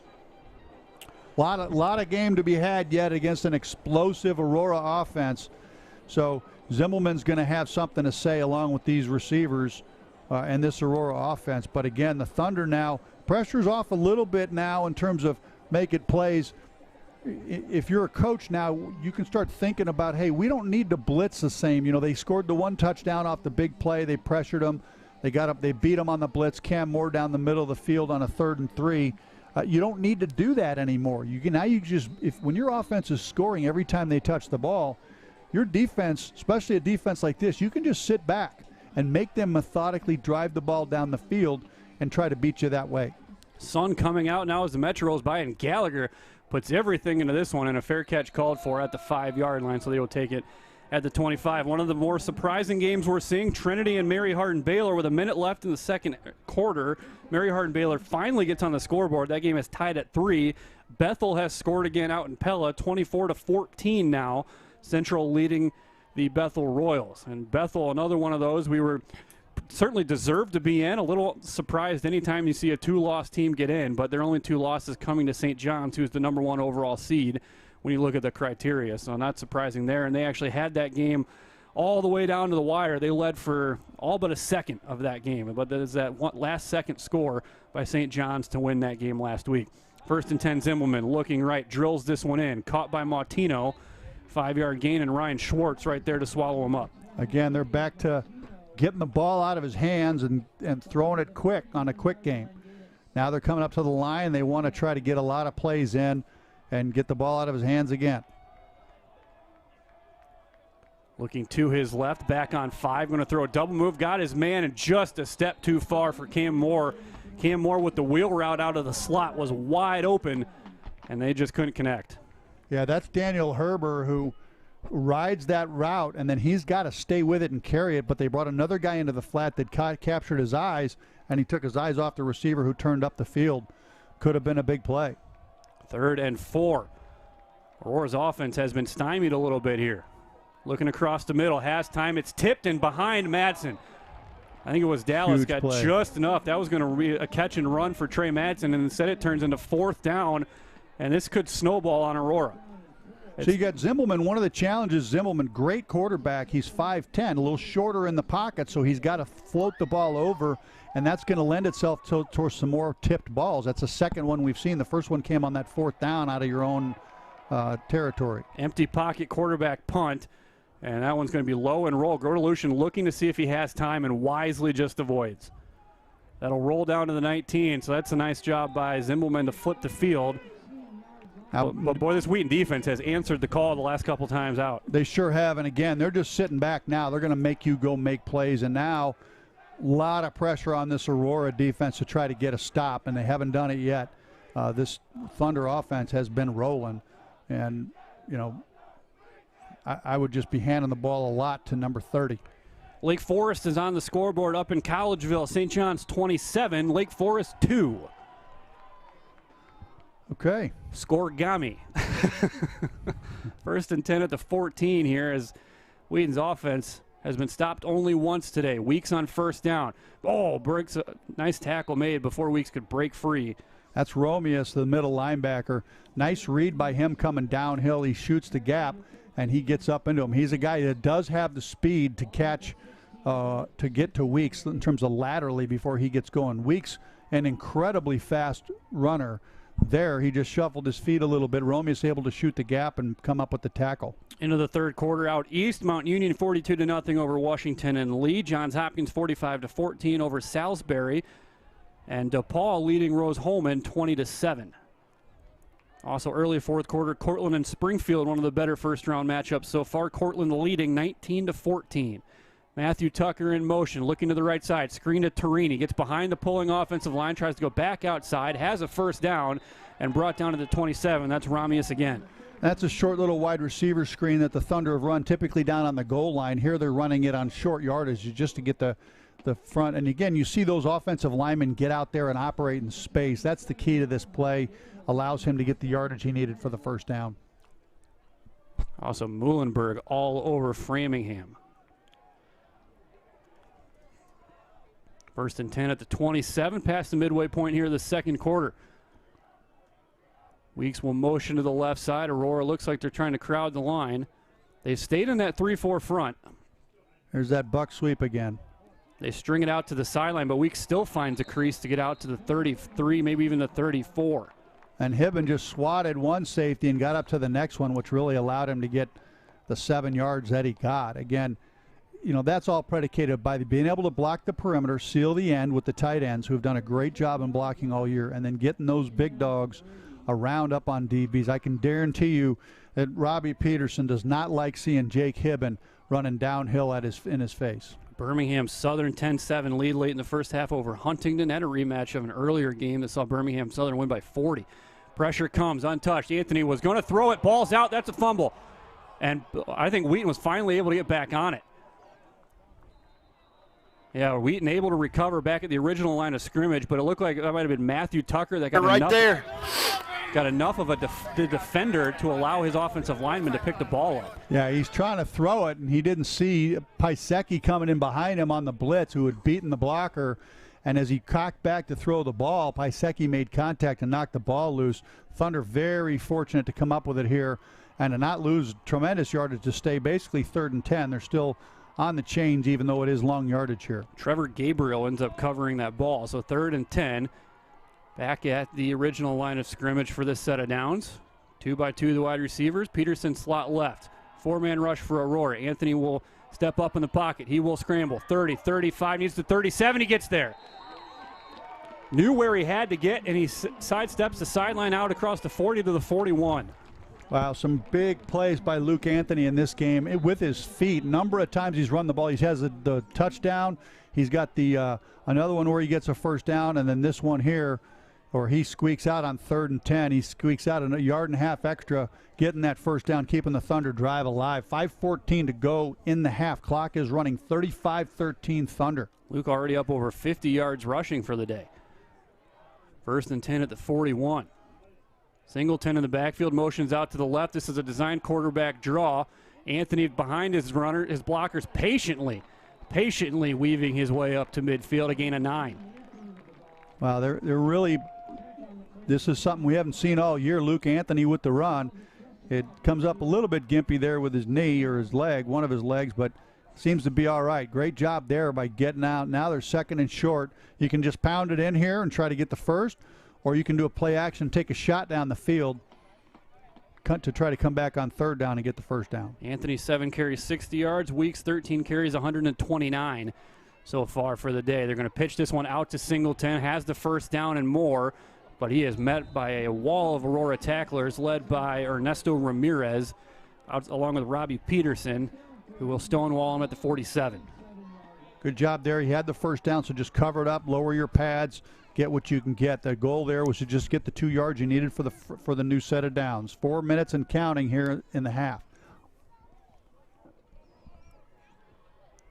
Giving Giovanni Weeks a breather here on this drive as Singleton getting some of the action. 2 wide receivers split to the left. Peterson is tight to the line left. This is Singleton. Singleton trying to spin out of a tackle. He will late, and he will fall forward to the 46. So not much there, but give him a yard or 2. Tackle made by Jarrett Pratt, the sophomore defensive tackle from Clearwater, Florida. Pratt taking the middle of this 3-4 look for the Spartans at 6'3", 285. Again, when Wheaton has drawn these NAC teams in the first round, they have not had the size that this Aurora team does. They line up more like a CCIW team in the trenches. 2nd and 9 from the 46. Anthony on a play fake. Corner blitz again. He shucks it, looking for his man downfield. Breaks another tackle. Now he's going to run up the sideline and out of bounds. Boy, they are having some success dialing up the corner blitz and getting home, but Anthony just too elusive to be brought down. Yeah, he's making plays with his feet all around, both of evading this type of pressure.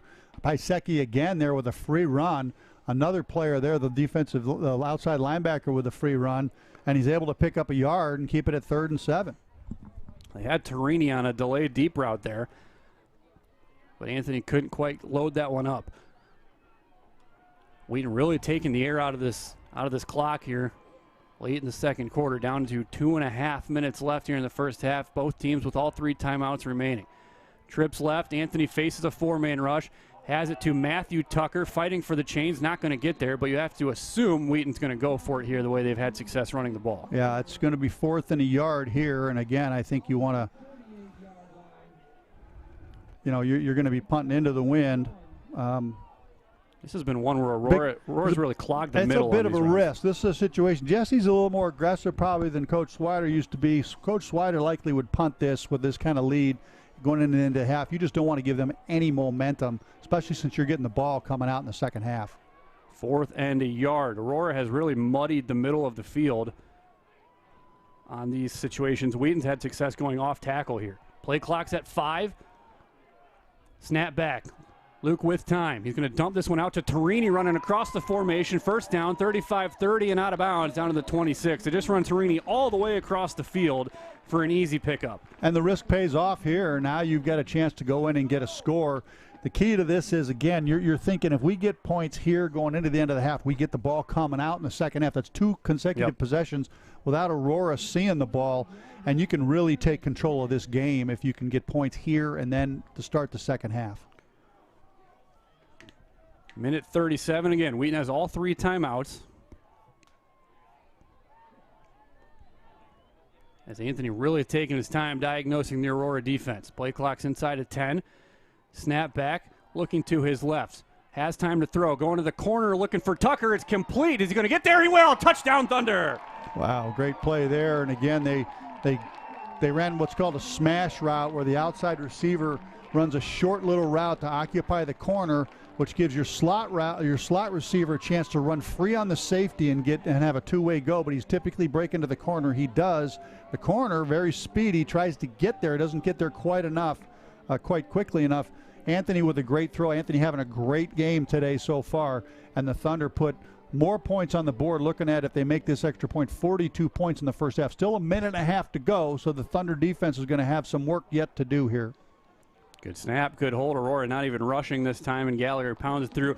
That was the route last week where Jesse said to me, he's like, that's when we knew that LA had that connection again with Matthew Tucker. They had a similar play last week against Milligan. Rough pocket where Luke had to just kind of throw it up to where he knew he would be. Right. And Matthew Tucker runs under it for a touchdown. That time, same thing. Just finds the pocket, throws it to where Tucker should be, and Tucker does the rest. So big play again. You take the risk on 4th down. You get what you need. You score here. And now if you can hold the Aurora team to no points here, but they're going to be going for it, hold them to no points here before half, then you get the ball coming out to start the second half, and you go down and get points there, and this game is in control by the Thunder. So a lot of pressure here for the Spartans to try to go get something here before half with a minute and a half to go. Aurora was standing in the middle of the ring trading blows with Wheaton for the first quarter, but this has been a dominant second 15 minutes by the Thunder. Wheaton led this one 14-13 after the first quarter. This has been all Thunder. As the wind blows the ball off the tee.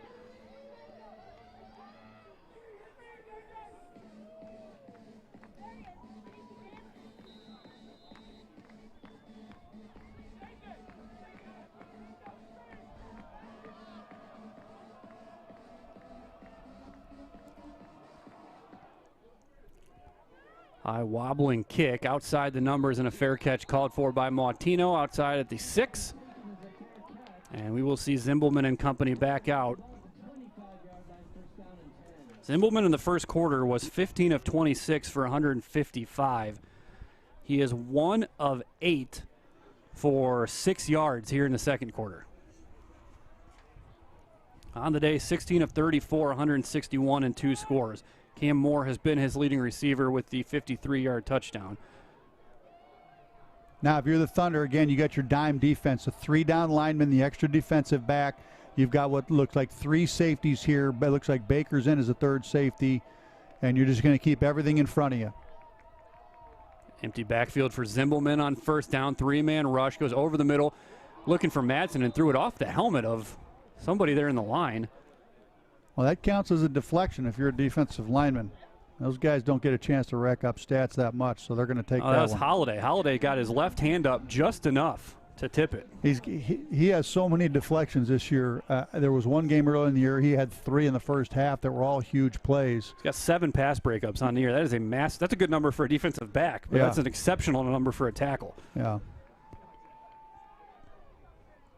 2nd and 10 for Zimmelman, one running back, looking to his left, flushed out of the pocket. Now pressure from Schindeldecker, completed to the running back, who is brought down out of bounds. That's Creighton with the catch, gain of 3, 3rd and 7 here for the Spartans. And if you're the Thunder, you'll take it. You'll give them 3-yard completions at the sideline all day. It's going to take a long time to get down the field doing that. So that's the goal. Keep everybody in front of you. Try to make them catch it in bounds, but no big plays here. Chris Toth had the cut block on Schindeldecker, but Schindeldecker got right back up and pressured. Zimmelman stands in the pocket and throws at the feet of Trey Madsen, and a huge 4th down here for Aurora. At this point, I think they have to go for it, knowing Wheaton's getting the ball out of the half. I mean,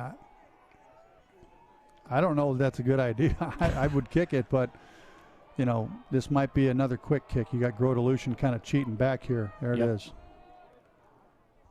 Brody trying to chase this one down, sideways bounce, and Wheaton's going to have good field position. Yeah, I mean, they got plenty of time. 3 timeouts, too. All their timeouts as well. I think you put your 2-minute offense into effect. You got plenty of time. You got plenty of clock.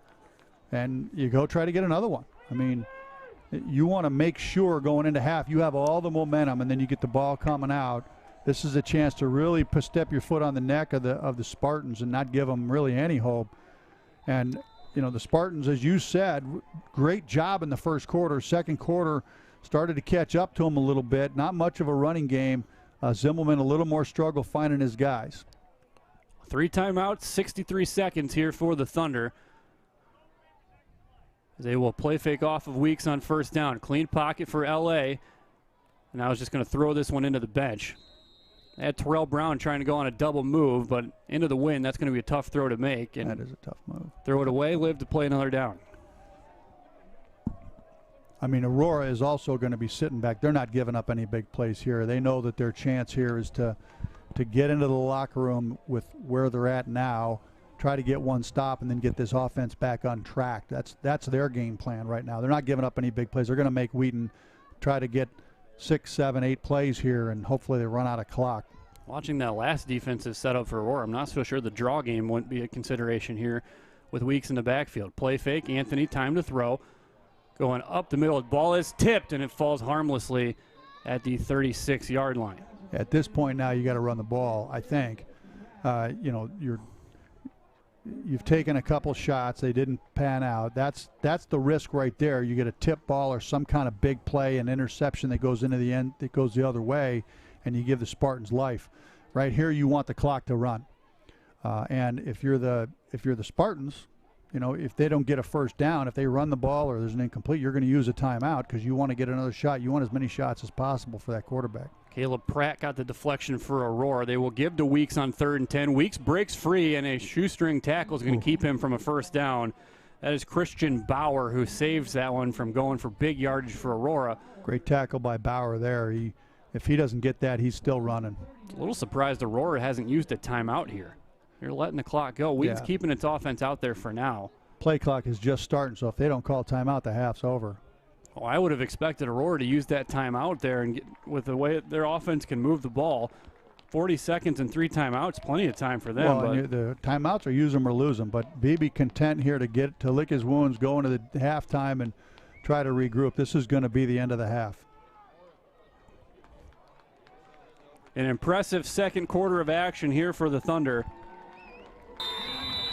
This is the end of the first half. Wheaton led this one by a point at the end of the first quarter, but they roll off 28 unanswered in the second quarter, and they lead this one at halftime 42-13. We will step aside here at the halftime break, come back with a look at the first half stats, and look ahead to the second half. You're watching NCAA first round playoff football from WTSN.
Welcome to the Armerding Center for Music and the Arts.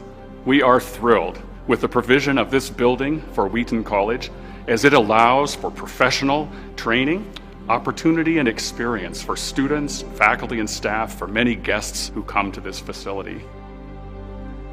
We placed acoustics at the heart of the planning and the construction of this building, such that each room would sound beautiful and would best equip those using those spaces as they train and are equipped for the service to church and society.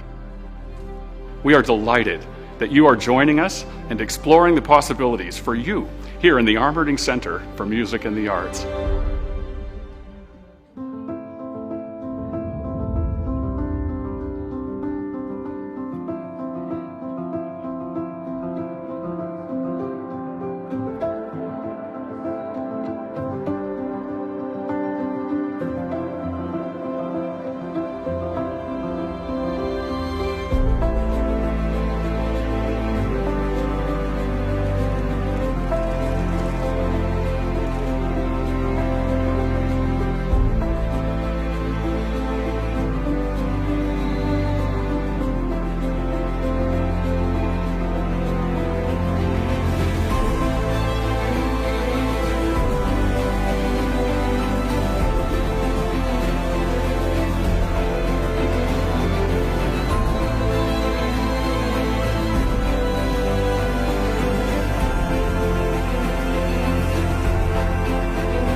We are delighted that this building supports and encourages, makes possible artistic engagement in ways that we've not known before. But we most look forward to each person who would be here, a part of this vibrant artistic community of faculty, staff, students, and alumni, together joined in serving our Most High God.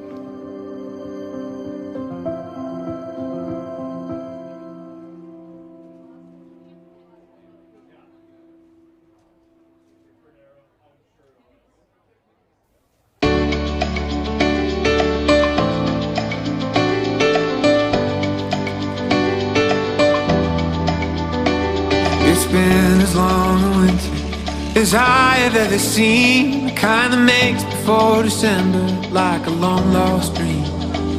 But today in New York City, there is something in the air, out from under long black jackets, colors blooming everywhere. And for the first time in a long time, I feel something warm and bright. It's a new day, it's a new life.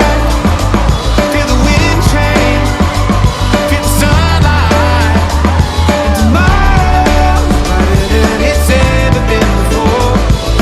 Winter came and now it's gone away. It's a new day.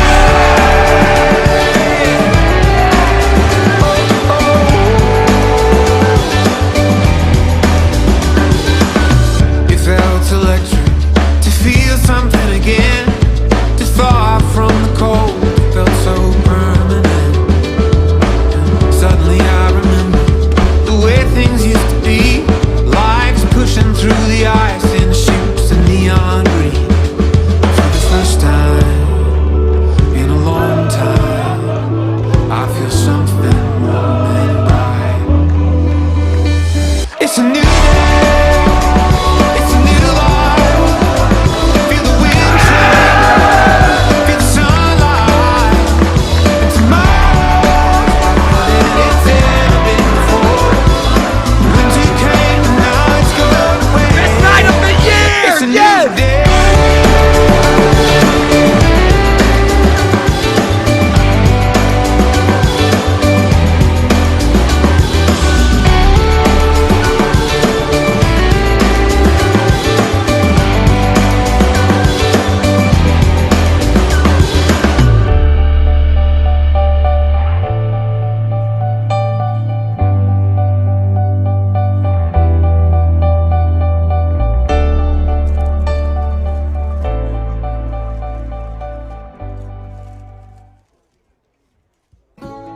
Hello, my name is Julie Davis, and I serve as the athletics director.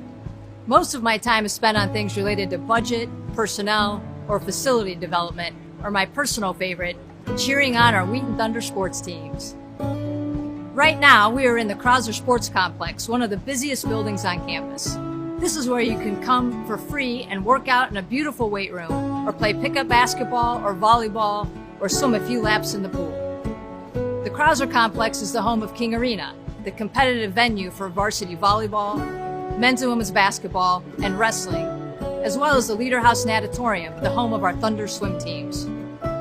Wheaton competes as a member of NCAA Division III, and we belong to the College Conference of Illinois and Wisconsin, a 9-member conference which regularly boasts national championships across many sports.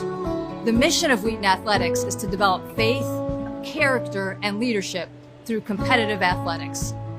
We believe the value of competitive athletics is the personal and spiritual growth that occur as a result of pursuing excellence, of pushing yourself to be your best. At Wheaton, you don't have to settle. Here you can pursue academic and athletic excellence that is intentionally integrated with faith in Christ. We offer 10 varsity sports for women and 11 for men, and there is a blend of recruited and non-recruited students on our teams.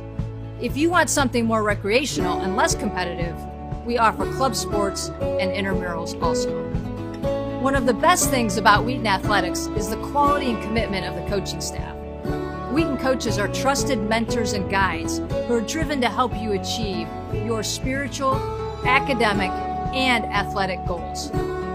If you're serious about your faith and your studies and your sport, you will want to give Wheaton a hard look. Wheaton Athletics is distinct because of how well it combines and excels in all 3 of those areas: authentic faith, first-rate academics, and high-caliber athletics. If varsity sports are something you may be interested in, I recommend you reach out to a coach and complete the recruit form found on the Varsity Athletics website.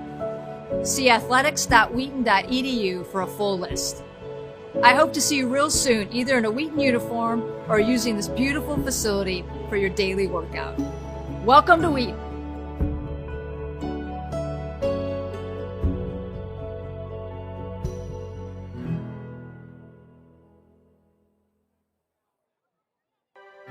Hello, my name is Phil Reich, and I'm the president of Wheaton College, and I love the fact that you are checking out Wheaton College. This could be just the right place for you to grow. Grow in the use of your mind, grow in the heart that God has given you for the needs of the world. Here are a few things that I'd love for you to know about a Wheaton education. It is Christ-centered from beginning to end. There's not one place you can go on our campus, not a classroom, not a student organization, not an athletics field, not a music performance area, not a dining hall, not a dorm room, where Jesus Christ is not known and acknowledged as Lord. This is a place of grace, where students from all different backgrounds and experiences are brought together into one community and learn to love one another in that community. It's a place where people love to see one another succeed and are willing to help you whatever you need. Wheaton College is also an academically rigorous community of a particular kind. We're a liberal arts college, not politically or theologically liberal, but liberal in this sense, that which liberates, which brings freedom. That goes all the way back to the ancient Greeks. We want to give you an opportunity to fall in love with all kinds of different academic subjects as you choose your courses through our Christ at the Core curriculum, as you explore literature and philosophy and the sciences, as you learn sociology and anthropology and political science and just all the different ways of looking at the world. You will see more completely the design that God has for human beings and the potential that we have for doing His kingdom work in the world. And you'll do that under the loving mentorship of our faculty. True expert scholars, in many cases not only nationally known but world-renowned, some of them leading our rich academic centers. They are also people who love to have personal relationships with our students, to welcome you into their homes and into their hearts. For many of our students, this is the place, both spiritually and intellectually, where you can be on a whole campus full of peers and develop your gifts to the very fullest. Iron sharpening iron. Our hope for our students is that they will make the difference in the world for Jesus Christ that someone with their gifts and experiences can make. You have only one life to give to Jesus Christ and to His kingdom. Could it be that Wheaton College is an important place on your spiritual journey that will prepare the way for everything that is to follow. That is our hope, and we look forward to the day when we can say to you, welcome to Wheaton.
Welcome back here at McCully Stadium alongside Doug Rothschild. I'm Rusty Lindsay. We're at halftime. Wheaton leads Aurora 42-13 here in a first-round matchup of the 2021 NCAA Football Championships. And this was, Doug, a game of two quarters.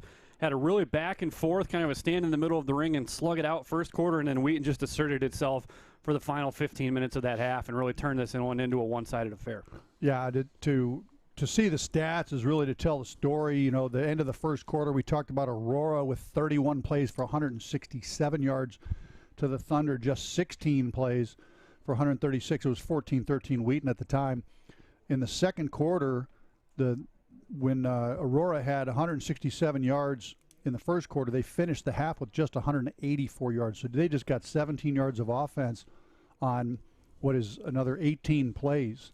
So the Thunder really dominating in the second quarter. Overall stats, the Thunder have run 40 plays for 371 yards, 23 rushes, 193 yards.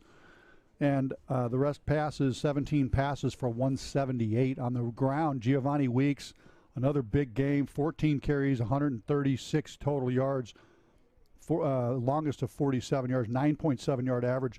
Luke Anthony working at the ground with his feet, 7 carries for 53 net yards and a touchdown, 7.6 yards per carry. Sam Singleton with just 2 carries. Passing game, Luke Anthony, 12 of 17 in that first half, 178 yards and 5 touchdowns. His longest was 54. He was sacked once and evaded a couple sacks on free rushers several other times, which were big plays that he made as a result of that. Receiving, Spencer Peterson, a big day. The big tight end, super senior tight end, 4 catches, 39 yards, 2 touchdowns. Adam Torini, 4 for 32 and a touch. Matthew Tucker, 2 for 34 and a touchdown. Kyle Carter has 1 for 54 yards on that screen pass. On the defensive side, Caleb Egbert, the leading hitter, with 4 hits. Ryan Schwartz also with 4. Luke Gamachia, 3 tackles. Wyatt Lee with 3. For Aurora, 44 plays, 184 total yards. Zimmelman, the leading ball carrier, they only have 20 yards rushing. Zimmelman with 2 for 12 yards. Tyron Bailey is 3 for 11. Jaquay Cretin, 2 carries for -1 yards. Zimmelman in the passing game is 17 for 37, 164 yards. So started out 15 of 26 in that first quarter, which is phenomenal, but his now under 50% completion for the game. 2 TDs, long of 53, hasn't been sacked yet, been under pressure a little bit. Cam Moore, 3 catches for 67 yards and that big touchdown, 53-yard catch Brock Harner has 3 catches, Colton Jewell with 3, Trey Madsen with 3. On the tackle side, Matt Pisecki, 6 tackles and a sack and a tackle for loss. Ernesto Ramirez has 5, Robbie Peterson with 4, and Christian Bauer with 3. Time of possession favors the Thunder, 18:07 to 11:53. On the penalties, there's just been 1 for Aurora for 6 yards, 3 for the Thunder for just 20 yards. Has not been a big penalized game. And punts, 4 for Aurora and 1 for the Thunder. Looking at scores from around the bracket, and we'll kind of break down what each of these mean. Del Valle is putting the finishing touches, 55-10 over Anna Maria. No surprise there. Other finals, Cortland holds off Springfield 26-21. Johns Hopkins defeats the Seagulls of Salisbury 45-20. Mount Union blanks Washington and Lee 52-0. Muhlenberg shuts out Framingham State 45-0. And RPI holds off a late charge from Endicott to defeat them 22-14. Games in progress still. Out east, UW La Crosse all over Albion 44-16. They will advance to face North Central. North Central getting essentially a first-round bye after Carnegie Mellon was forced to withdraw from the tournament due to COVID positives within their football program.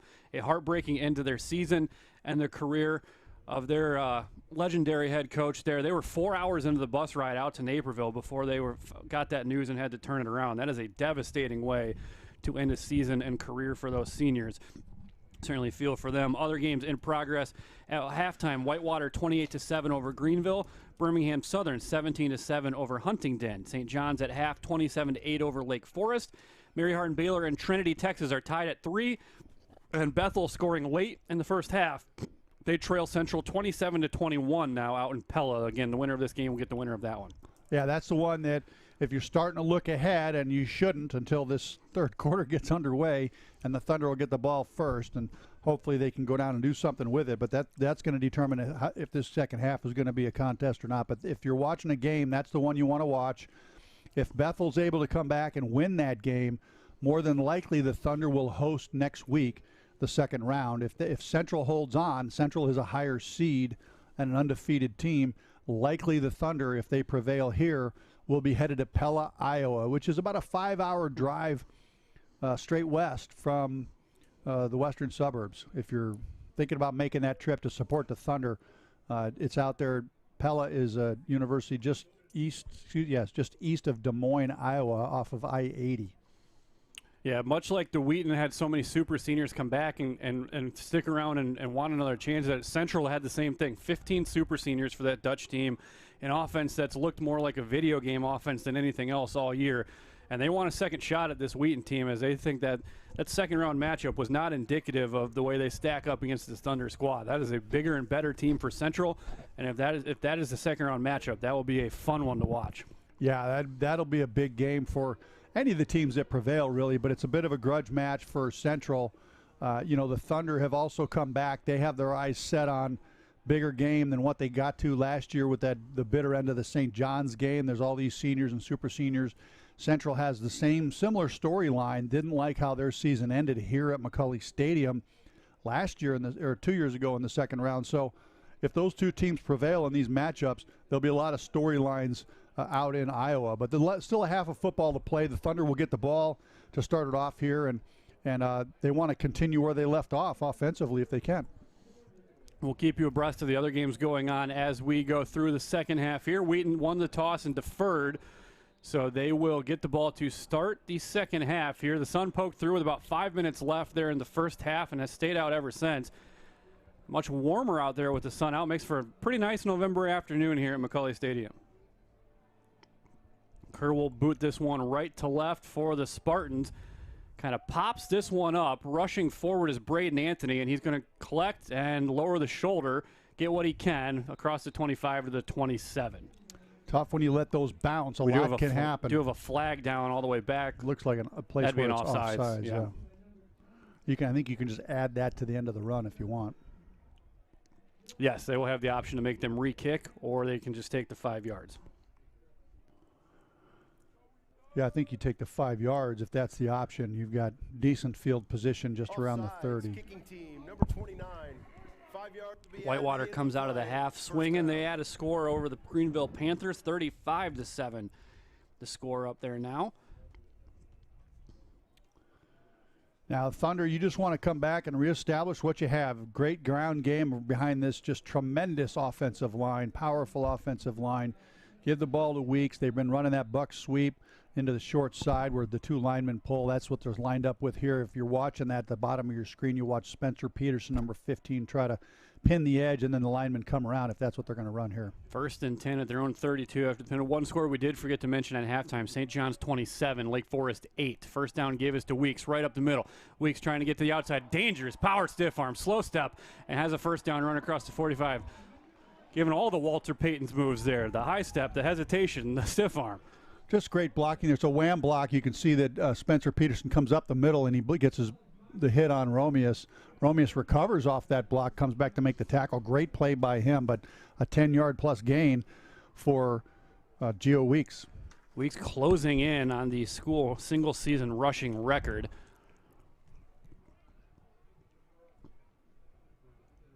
Tucker in motion out to the flat. Not sure Luke Anthony liked what he saw from the defense. So he checks, slows it down, handoff again to Weeks. No hole there. Stacked up very well by the Aurora defense that time. That was 98 Christian Nussbaum who was able to stack that one up. Nice play. Nowhere to go there. Didn't bounce it quite quick enough, and they were able to get their hands on him and around him and keep him from getting loose. Brings up a 2nd and long. Big play here for Aurora. They would love to put the Thunder in 3rd and long. Pressuring hasn't been good to them too much today. Really nothing they've tried so far has been good, but stopping that run on 2nd down and 1st down is a big key to get them in a 2nd long. 2nd and 11. Pressure coming, play fake, and flags fly. False start, offense, number 30. 5-yard penalty, still 2nd down. Yeah, that's Gio. He saw that safety coming off the slot, and again, they're timing that. They're bringing those free rushers off the slot, and you just got to coach that up. I'm sure they did at halftime, and they told Gio, look for that. He saw it. He got a little antsy, and he moved before the snap because he wanted to get across the quarterback to be able to get and pick up that block. So it puts the Thunder behind the chains in a position they haven't been in much today. 2nd and 16. This is the longest down and distance Wheaton has had so far today.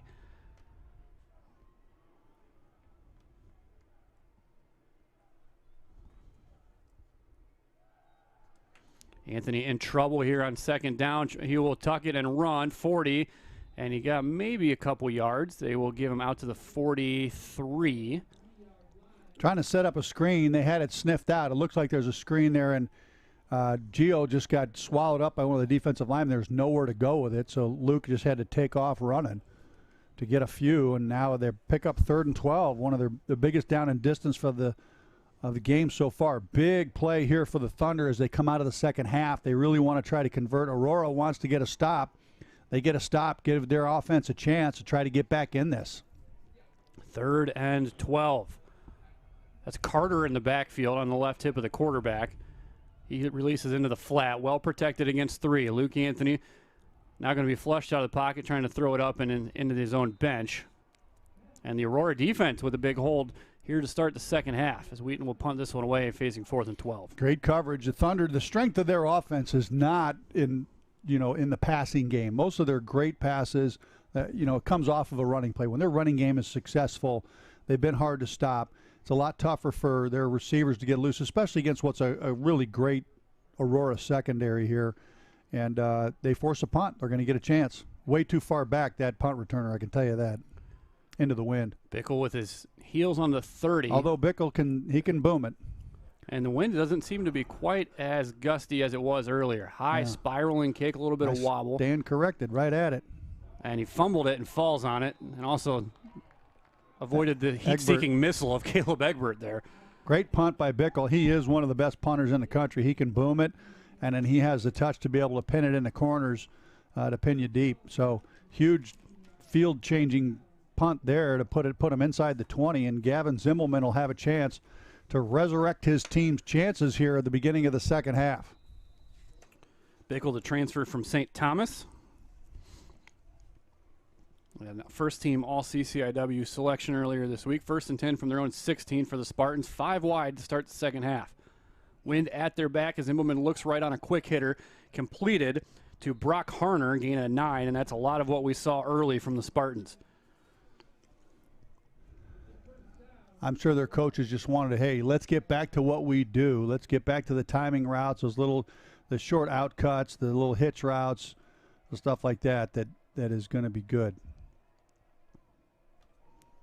Looking left, coming back, and he's going to be swallowed up. First sack of the day. I think you can give that to McCray, even though it looked like more of a quarterback surrender than a sack. If it's McCray, it's his 10th of the season. Little TT stunt there. Holiday slants across his guard's face into the center, knocks off McCray's man, and they don't make the switch, so McCray comes free, and Zimbelman takes a dive. They will hand it off on a jet sweep, and the Turf Monster is going to get a tackle there. Wow. That's unfortunate because they had a play. They well blocked up on the perimeter, had a chance to get something, and now with the sack and that play, they're way behind the sticks here with 3rd and long. Not the situation you want to be in. Mary Hardin Baylor with an early field goal to start the 3rd quarter, so they now lead it 6-3 over Trinity, Texas. Longest down and distance of the day for the Spartans here, 3rd and 16. So both offenses sputtering early here. Zimmelman is tripped up, and it's McCray again. Yeah, he came in around that edge, and he got just enough of them that Zimmelman, who I think's a little gimpy, he's got to have an ankle or a foot that's hurting him. He's not as mobile as he usually is, and caught just enough of him to send him down. This isn't going to be that quick kick by the quarterback here. They're bringing out their punting unit. And they probably hesitated because the Thunder have blocked several kicks this year against this exact look. They bring guys right up the gut. And even though you got these big guys, it's been tough if your punter doesn't get the ball off in time. Shafley has been a wizard at finding ways to block punts. Schaefer. Correction, yes, Jalen Schaefer. Snap is good, and he gets it away. Seth Richardson doing the punting. Grodelution calls for the fair catch at his own, at the Aurora 47. Great field position there. So the Thunder defense does its job. They hold. The Wheaton offense is going to get its 2nd chance of the half. No scores for either team to start. A little bit of a change from the first half. We saw a high-scoring affair early, 14-13 into the first quarter, 42-13 at the half. Now both teams get their first shot. Both teams have to punt on the opening possession. See what the Thunder can get going here. Weeks and Singleton on the field. Weeks in the backfield. Singleton lined up almost as a wing back to the left side of the line. Aurora shifting its defensive line. And this will be a play fake into the flat to Singleton. Singleton will not make the first guy miss in a tremendous open field tackle. Well, that's a bit of a running play. You're trying to get Torini to hold the block, and you didn't hold the block because you're throwing it behind the line of scrimmage. If Torini holds that block, then you're counting on Singleton to go one-on-one with the safety in space, and you like that matchup. But if you can't hold the block on the perimeter, then as soon as Singleton catches the ball, he turns and he's faced with the defender at his feet. He doesn't have much time to do anything. Great job by Robbie Peterson beating the Torini block there to hold him to just a yard or two. That was actually the other corner, Quinn Davis, making that play. 2nd and 8 at the 45. They stack up Tucker and Torini as the Spartans continue their games up front. Michael Gale was split out to the left side, and now he comes tight to the line right. Play fake off of Weeks. They've got Peterson open. Spencer down the left side and a step too far. Yeah. Got to get that ball out early and let him run. He had him on the corner route or working against Ramirez there. Just released straight. He gets a free release on the safety. No trouble there. Gets his hips turned. He gets by him, and you just got to throw that ball early and put it on him. Just threw it out there a little too far. And, again, you're throwing into that wind. The wind's died down a little bit, so adjusting for that wind is a little tougher.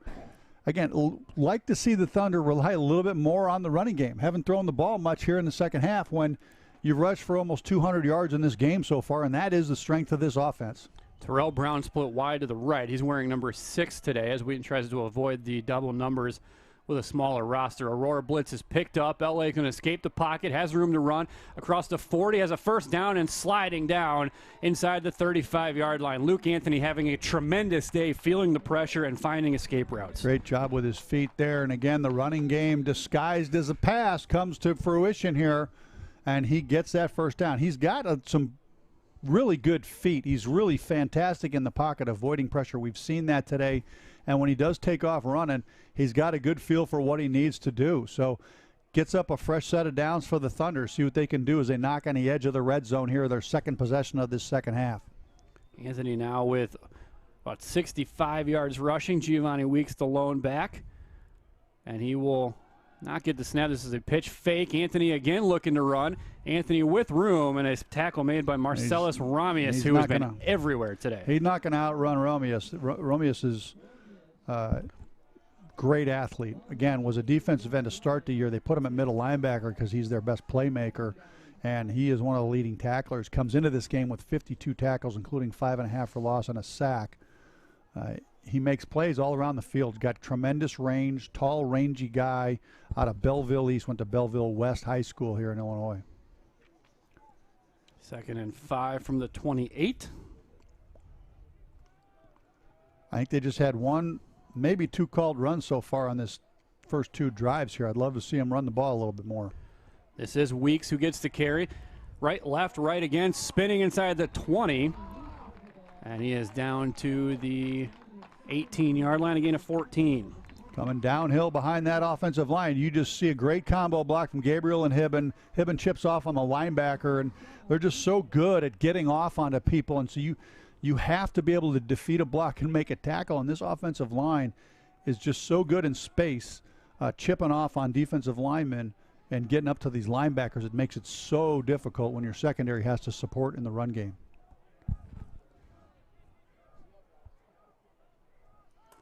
Play fake off of Singleton as LA sits in the pocket.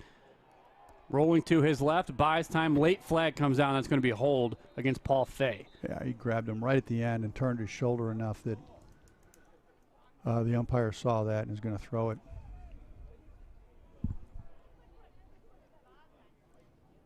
Holding, offense, number 78, 10 yards from the previous spot, replay first down.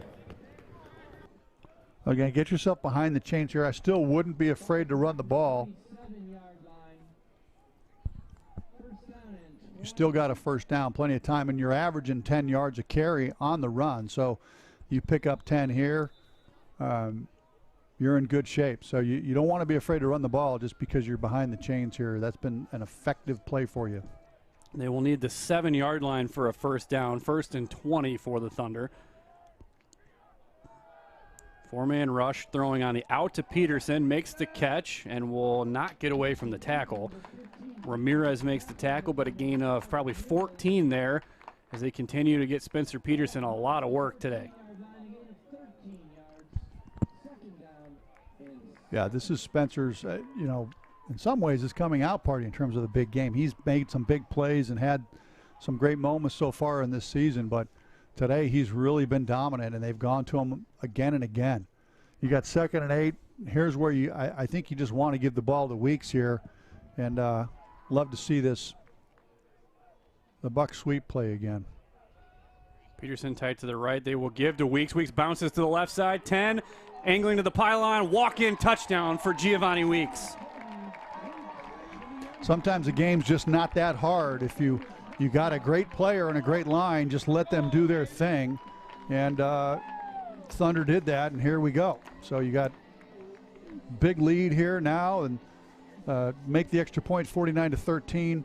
Heading to the end of the third, you just want to keep the pedal, the metal, put the pressure on Aurora to try to make some plays. First rushing touchdown of the day for the Thunder. Excuse me, second. Luke Anthony also had a rushing touchdown. First one for Weeks, and it is 49-13.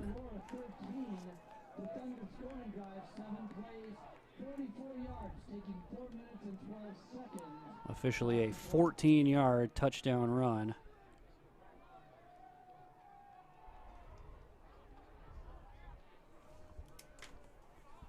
For Giovanni Weeks.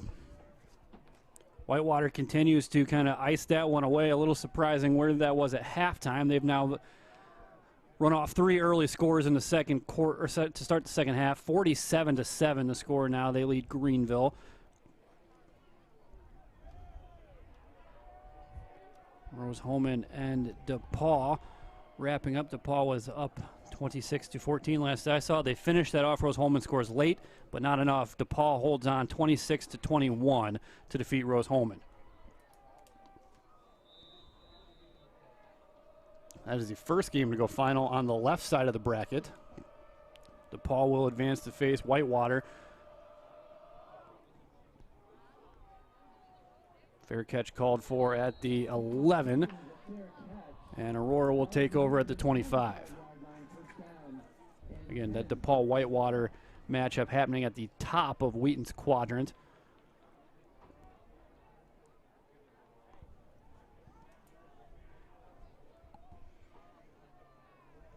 The winner of this game advancing to face the winner of Bethel and Central, who have started this third quarter. Central on the drive, leading 27-21. So Zimbelman in the shotgun with trips to the left side as Aurora looks to get this offense back into gear. Play fake looking right, and that is complete. A nice connection on great the play timing to there on that Jewell. That back shoulder throw. He just throws it, he stops and turns it. There's really no defense for that. He's got good coverage. Egbert has improved dramatically as throughout the course of the year in both his coverage skills and his zone skills, and predominantly playing bump and run man into the boundary. Now Zimbelman chased out of the pocket. He will run, has a first down, absorbs the hit from Schwartz, and will be brought down at the 44-yard line. And like you said, Doug, a little gimpy there. This is not the fully mobile Gavin Zimbelman we're used to seeing. Well, he looked pretty fast when he's running the ball. He's a little slow getting up, but that's probably standard for this time of year. Handoff on first down, given to Bailey as Bailey punches through the line of scrimmage and brought down at the 47. Aurora would like nothing more than to establish a ground game, whether that's through the quarterback or the tailback. Either way, they would love to just try to pound the rock a little bit and take the pressure off this passing game some. Bailey will shift to the left hip, and a flag comes out. It looked like the center flinched there. Both Holiday and McCray immediately pointing right in the middle of the False line. start, snap infraction, offense, number 55, 5-yard penalty, still second down. Jackson Nazos, the guilty party there. And in comes an extra linebacker, Fielding Davis. And it'll be the three-man defensive line and the dime package for the Thunder. Birmingham Southern 24-14 over Huntington as they start the fourth quarter down in Birmingham. Winner of that game will face the winner of Trinity and Mary Hardin Baylor. Mary Hardin Baylor leading 6-3 at the start of the fourth quarter. Zimbelman off a play fake, looking on the quick slant to Jewell. Knocked up in the air, and Gamicha can't get there in time to grab it. Egbert with the coverage on Colton Jewell. Great coverage there by Egbert, and they won that battle. He gets his hand on it, jams him a little bit. He breaks across his face. Ball's thrown pretty hard. Can't quite come up with it. Egbert right there to break it up. 27-8, St. John's leading Lake Forest in that one up in Collegeville. 3rd and 11 here for Aurora. Wheaton will bring 4. Herber off the edge. It is complete to Madsen, who takes a big hit and keeps on going into Wheaton territory down inside the 45 and give him the 44 for a first down. Thunder bring pressure off the slot. You see Herber trying to disguise it. He's a free rusher. A sight adjust by the receiver, who just turns into the vacated area, and they throw it. And every time the Thunder have brought pressure, Zimbelman and his receivers are on the same page, have been able to beat the Thunder secondary. It's one of the few times we've seen Herber be the one to bring pressure. They've brought Wyatt Lee a lot. Zimbelman pump fake, going to go up the sideline, and wide receiver stepped out of bounds, Harner, and then cut the route off because he knew he couldn't be the one to catch it. Trying to get on a double move there, out and up. You got to take your shots when this is the score. When you're down, 36 points, you got to start taking some shots down the field as you move the ball. They're trying to take a shot at Egbert again there. 2nd and 10 from the 44. 4-man rush again for the Thunder. Zimbelman stands in the pocket looking for Madsen back on the field after a playoff, and he makes a good catch down at the 20. Great pitch and a catch there in front of the safety. Grodelucian breaking on it. Got there just a step late. If he's there a step early, he might get his hand in there and break that up. Not able to do it. Great pitch and catch there. Zimbelman to the veteran Madsen. 5 catches, 57 yards for Trey Madsen, who had 19 last week. Looking right. Throwing for the pylon. That's Madsen again. Did he get the foot down? He did not. Actually, that's Cam Moore, 84. out there. Madsen's a guy who reminds you a lot of Phil Nichols in a lot of ways. Just comes out of the slot, great possession receiver, wins a lot of one-on-one matchups.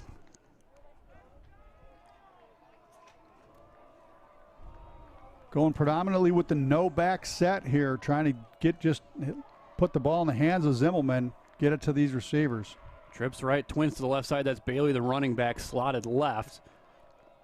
Zimmelman looking to his right. He had Jewell on a double move, wasn't there. Coming back now, chased by Wyatt Lee. They play two-step, and down he goes, back at the 34. Wyatt Lee wins that square off. You're not going to outdance Wyatt. He's got a Western name, and he dances like a Westerner, and he came up with the tackle there. Wyatt just spying him. He comes in from his linebacker spot. Zimmelman trying to evade him and chased him right into Dallas McCray, which is also another great Westerner name. The two of them could certainly. That's the kind of tango that wasn't allowed on campus until the early 2000s. Exactly. There. 3rd and 23 for the Spartans. Wheaton will just rush 3. Zimmelman in the pocket. Now he will step up and run. Zimmelman will slide down as Egbert closed in front. Holiday from behind, and it'll be 4th and long. He gets a gain of 3 to the 30. No choice but to keep the offense out there now. Yeah, you'll run the same defense. You're going to get your safeties back. You're playing the sticks here. You know you got the ball as long as they don't get to the 10. Those 3 D linemen are pretty tired right now, though, in terms of fighting off 5 guys blocking 3. So they got to try to get some semblance of pressure. See if Wyatt Lee kind of makes a delay here and then tries to chase down Zimmelman. 3-man rush, and he's going to be grabbed by Schindeldecker. River Schindeldecker wraps him up and drops him in a turnover on downs. As the defensive line, who we thought might be gassed the way that first quarter went along, has really started to get home here in the 3rd quarter. Yeah, it's starting to take its toll. You just can't get behind the sticks against this defense and expect a lot of positive outcomes. Central has scored 34-21 out in Pella.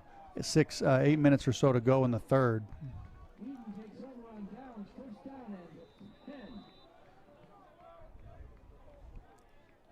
Again, you want this clock running for the balance of this game. I think you want to go heavy run game. Singleton in the backfield. And Singleton will take the carry on first down behind McGill and get across the 35 to the 37. Can't say enough about this Wheaton offensive line. Trevor Gabriel has come on so strong. He and Jake Hibben, along with Paul Fay, man the interior, the 2 guards in the center. McGill and Graham Wall, the tackles. All seniors except Trevor Gabriel, the left guard, will return. But really one of the better offensive lines that I've seen in my 35-plus years of watching Wheaton football. This group is just really phenomenal at blocking running plays. 2nd and 6, and they will give to Singleton. Breaks a tackle in the backfield. He's going to have the first down and more as he lowers the shoulder and is out of bounds just shy of midfield. And that's going to be a big what if for Aurora. The missed opportunities on guys who haven't been blocked or have broken free, just not being able to tackle, has cost this Aurora defense dearly.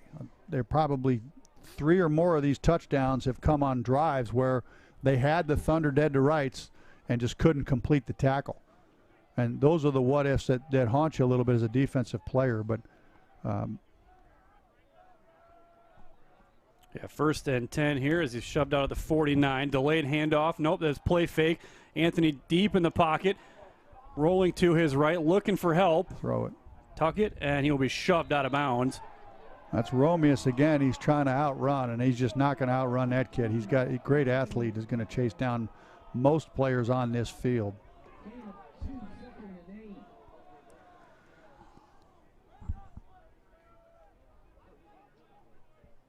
Clock running in the final minute of the 3rd quarter. This one moving much quicker than the previous 2 quarters that saw the ball move up and down the field both ways. Would love to see them come back to that buck sweep into the short side. This is the formation they would do it with Spencer Peterson pen in the end. Now he's going in motion, so. Back to where he started on the right side of the line. Corner sweep again. Prior to the snap, timeout. I think Jesse saw that corner tip and did not like the way it was setting up. So he uses his first timeout of the 2nd half. That was Pisecki who was showing it off the high side of the formation. again, the strength of this Wheaton team is running the ball, and that's where they're most effective. And, in terms of the play calling, the coaches want to make sure they got their guys ready. There's going to be times coming down the stretch if they move on, they're going to go against teams that are a lot better at defending the run. Every round you go further, the defenses get tougher and tougher. So you do have to work on your pass game. So I understand the sentiment. In a game like this, you're really, is a playoff game, you want to get out of here and get going on to the next round. So I'm always a fan of just handing it to your best guys. You got Singleton back there. You got just a beastly offensive line who's been dominating all day. Keep giving it to those guys. Whitewater adding on again, 55-7 over Greenville. St. John's adding as well, 33-8 over Lake Forest. Both of the 1 seeds on the left side of the bracket looking strong here in round 1. Motion comes from Tucker. They will give to Singleton running left. Singleton behind Michael Gale, and he will be about a yard or two shy of the first down marker. What should be the last play of the third quarter there. They're going with the Hibbins set. Not sure if they're going to snap this one in time, though.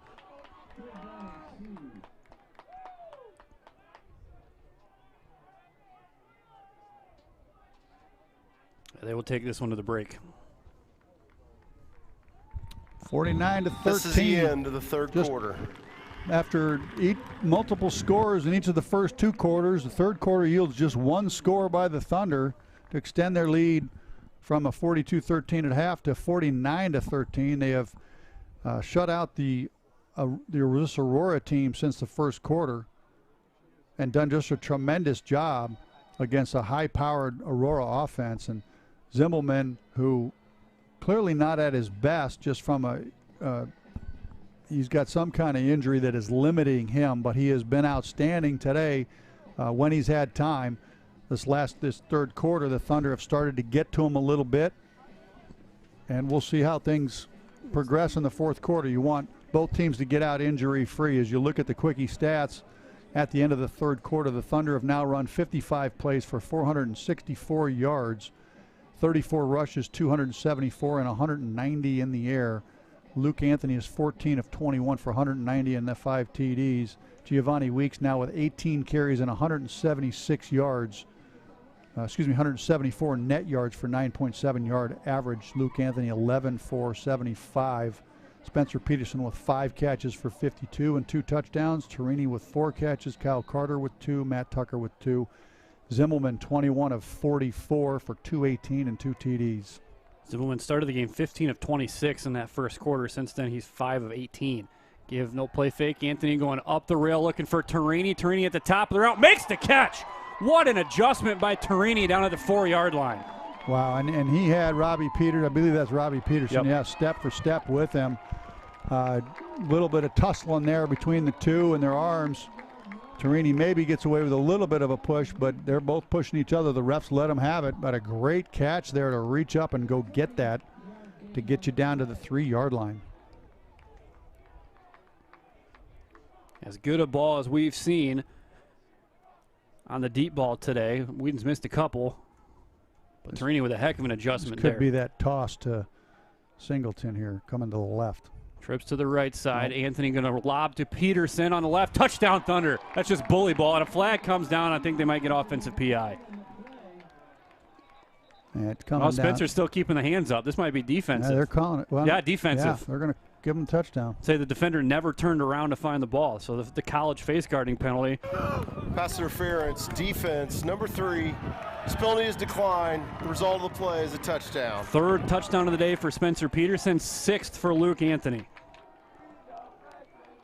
Well, that's tough. I mean, they have come out. They came with an intention. Just talking, as I mentioned, the top of the broadcast. I talked to Jesse Scott down on the field, and he said he had felt like he had underutilized Spencer Peterson, and that they had a package that was designed to get him more touches, and he's certainly done that. That's his 3rd touchdown of the day, and that's his 6th catch. He's got 6 catches for 60 yards or so. 55 yards and 3 touchdowns now. Luke Anthony now with 6 touchdown throws in this game. 13 receiving touchdowns this season for Luke Anthony. Or excuse me, for Spencer Peterson.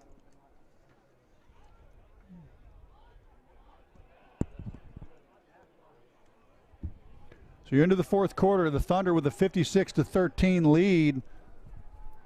This is if you're looking at your D3 bracket, you would, although the committee, the NCAA committee does not publish actual seeds for the brackets, if you just looked at the matchup, the Thunder look like they're a number 3 seed in their bracket, and Aurora would be the 6th seed. And so they're going to play, the Thunder will play the winner of the Central Bethel game in their bracket. And again, if Central prevails, they're up 13 points in the third quarter out in Pella. The Thunder will travel to Pella, Iowa next week for a noon kickoff. Again, Pella, Iowa, just a little bit east of Des Moines. It's about a 5-hour drive from the Chicago area. Gallagher pounds this one high, end over end, and this will be fair caught, and actually I'll just let it go. One touchback for Gallagher, who's been on point today off the tee.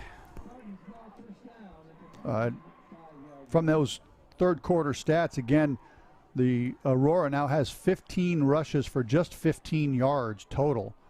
And they have 233 yards of total offense. Zimmelman was 21 of 44, 218 yards and 2 touchdowns. Trey Madsen, 5 catches. Brock Harner, 4. Cam Moore and Colton Jewell with 3 each. First and 10 from the 25 for Zimmelman and company as he looks right.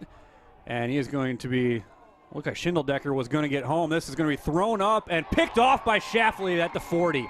First turnover on the interception for Zimmelman, who was one-on-one with Madsen down the right side. We had tremendous pressure. First Schindeldecker in his face. He evaded that, and then he's got Jake Holiday bearing in on him, and he just chucked the ball, literally just threw it up for grabs, hoping his veteran Trey Madsen could get it, but Schlafly with great leverage.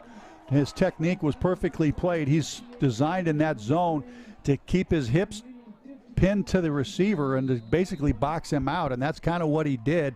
Ball was thrown a little inside, and Schlafly was in position to make the catch. Great interception.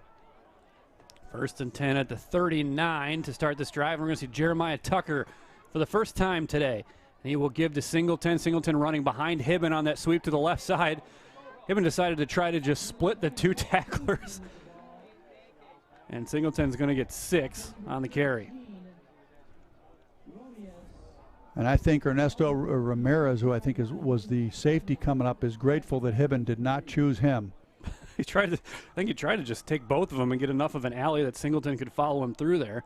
Yeah, that's really got to get set up by the running back. As that lineman comes around, he just is supposed to stay on his path and pick a guy, and Singleton needs to set him up because those defenders are looking at the running back and positioning themselves based on him. So if Singleton presses the outside of Hibben's hip, he brings that blocker right into him, and then he can break and cut back inside off of Ernesto Ramirez. Singleton and Carter on the field here. Give us to Singleton off the right side, trying to get outside, inside, outside, back outside.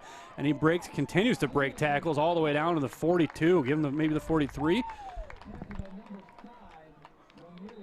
And this is what you want to see down you're into the fourth quarter. This is where you've worn them down for a lot of the game. Now you're bringing in the extra tight end, bringing out a wide receiver. You got 2 tight ends in the game now.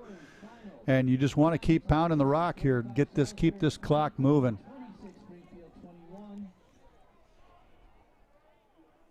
Singleton and Weeks both finishing in the top 10 in the CCIW in rushing in the regular season. Weeks, the CCIW rushing leader. This is going to be Tucker looking for his brother, and it is broken up by Pisecki. He had a step early again. That's so much of that is timing route. You want to throw the ball as he breaks to that corner, and Tucker just waited probably a step and a half too long to let that go. That allows the DB to catch up. If you throw it right when he's in his break, right now, see how he hitched a little bit with his feet?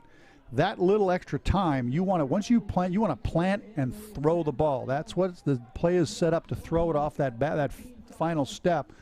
So the receiver is running to the spot as he comes out of his break. It's really hard to defend that. Zimmelman's phenomenal at it, and the Wheaton quarterback's just about a step slow a couple of times today. Tucker in motion tight to the line as JT3 waits for the snap. He will keep this one. Running to the right. Stutter step, breaks out of 1. Oh, boy. Breaks out of a couple, now cutting all the way back across the field. Oh, my. 3 touchdown, Jeremiah Tucker. That's a run right there. My goodness. Yeah, he put on a show with that run there. That was a highlight reel run by a super talented athlete. We've known he can do that. Great opportunity for him to just take off running and evade a bunch of tacklers. What a great run. Really solo. He had no blockers down there. If we get a chance to see that one again, the move he put on Romeus there is going to be fun to watch. Yeah. Romeus had to pick up his shorts on the way back to the sideline. And that's tough to do because Romeus is one of the better athletes on the field. Gallagher adds the extra point, 63-13. Thunder in complete control here in the fourth quarter of this game. Here we go on the replay. Romeus is going to be not this one. He's going to be coming in from the left side right here. Whoop! See ya. And then he just accelerates away from these guys and puts the gas on. Pisecki trying to get him down and just can't. An impressive run from Jeremiah Tucker. Wheaton now running off 49 unanswered in this one.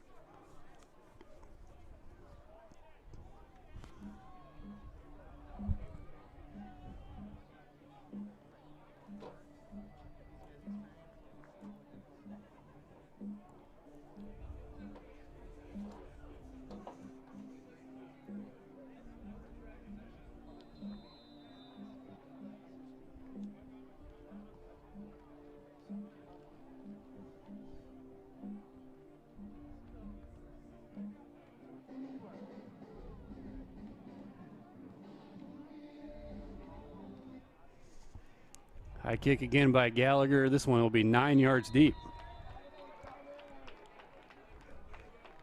So now the question for you have for the both coaches is when do you start putting in some other guys? Now you just want to avoid the injury bug. And for Aurora, they start to look towards next year. They're going to let Zimmelman play it out here, and their veteran offensive line with these great receivers are going to continue. But at some point you want to potentially think about getting your quarterback. Ian Luando is the backup. He's just a freshman. Love to get him some snaps in a playoff game to give you a little bit of chance for next year. Setting up the screen, and McCray knocks it down. I think that defensive line has been re-energized at halftime. They have come out with a mission here in the second half. We're unable to get home at all in the first half. They've gotten home quite a bit here after halftime. And they've been phenomenal at batting down passes all season long. You've seen, even Anthony's interception return, jumps up, bats the ball in the air, catches it, and runs it in for a touchdown in the last regular season home game. Jake Holliday, more pass breakups than most of the secondary. Zimmelman chased out again by McCray, takes a hit as he delivers, picked off by Schwartz. Boy, the Wheaton defense sending a message now. Zimmelman still down, very slow to get up. He took one right in the ribs. It was a legit hit with the shoulder. There wasn't a leading with the head or anything, but tried to hold it a little bit too long to let his receiver in there. Here comes McCray around the corner and just really pushes him with both hands, but gives him a pretty good shove to the ground. Boy, what an adjustment this defense has made after the first quarter. And it's worth noting, too, not just for this week. This is a very similar style of offense they're going to see next week. Central maybe goes a little more vertical than what Aurora tries to do or tried to do with the game plan today, but that is a high-flying offense for Central. It sure is. And they lead it 42-21 now. They just punched it in again against the Royals. Play fake. Tucker's going to hit, threw it right behind and through the hands of Michael Gale, the tight end. Michael took a little shot to the back there, but he'll be all right. Again, and you run these pass plays, the score is out of hand here. You're not trying to run it up. You're trying to get your backups some plays within your offense to make sure they're in position to succeed should they be called on during the course of a game down the stretch here in the playoffs. So you got to run your offense with this much time, and so you're giving your backups and your receivers a chance to get on the same page. Tucker will give to Singleton, who has spun around and dropped at the 47. Looking at that stat line for the Central Bethel game, they have slowed down the passing attack. Blaine Hawkins has thrown for 241 yards. They've actually picked him twice, but he's thrown for 5 touchdowns today for Central. He's also run for 35 yards.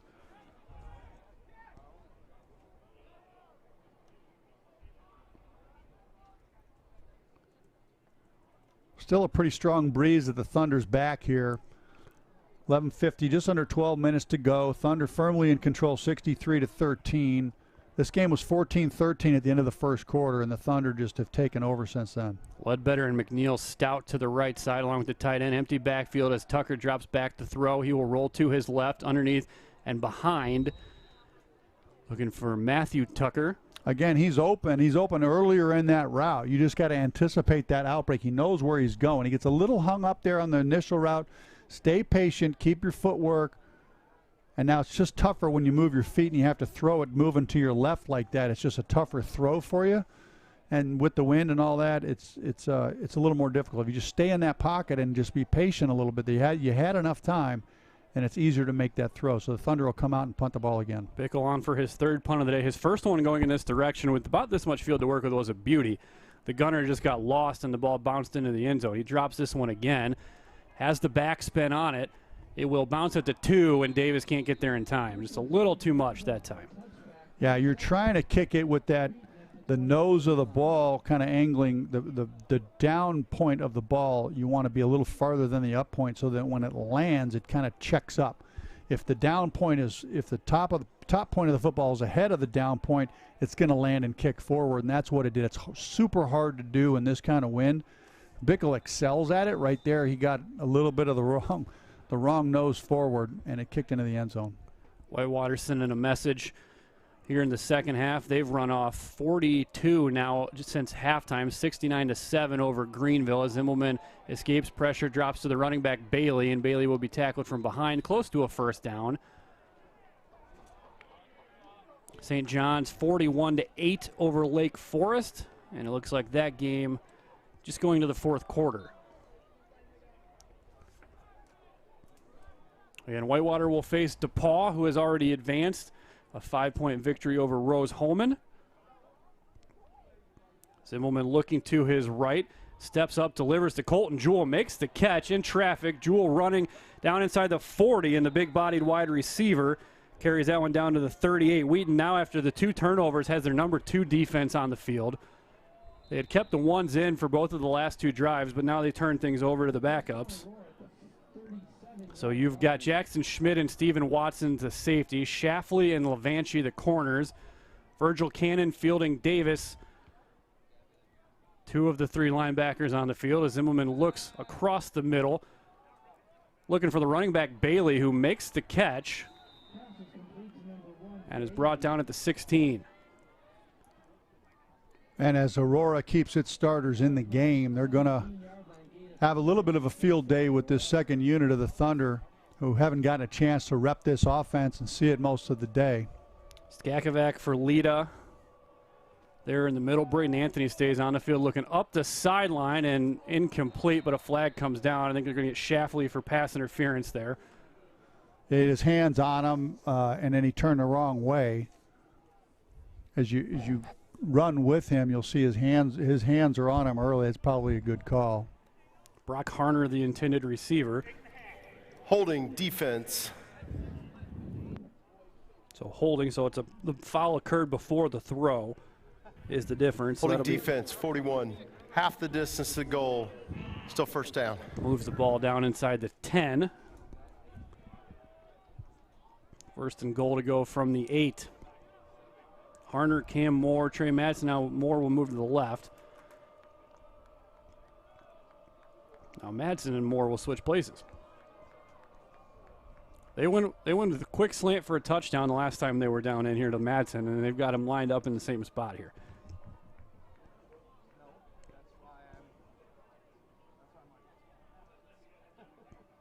Not sure what the officials are conversing about here.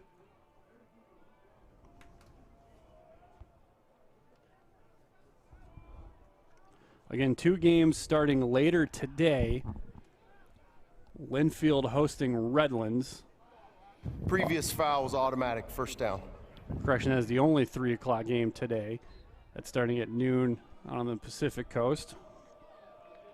Winner of that game will face what looks to be St. John's, who has a commanding lead going to the fourth quarter. Zimmelman will roll to his right.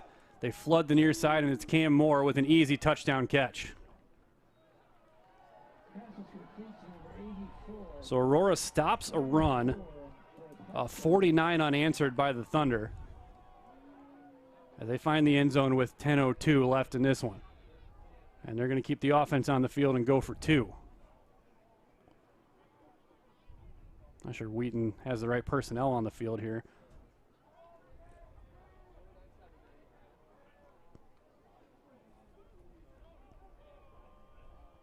Trips right in the split left is Jewell against Schlafly.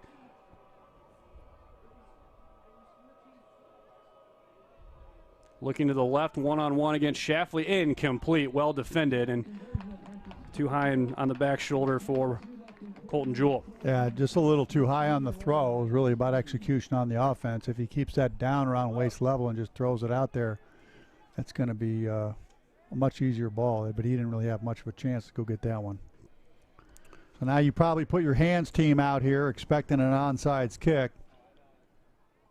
Still 10 minutes to go in this game. The Thunder just need to make sure they gain possession on this kick and then keep the ball on the ground and run it. Keep the clock moving. You want to get out of here and move on. Mary Hardin Baylor finally puts one in the end zone. They lead at 13-3 with 1:58 left. Down in Belton. Winner of that one will face Birmingham Southern, who holds off Huntingdon 24-14.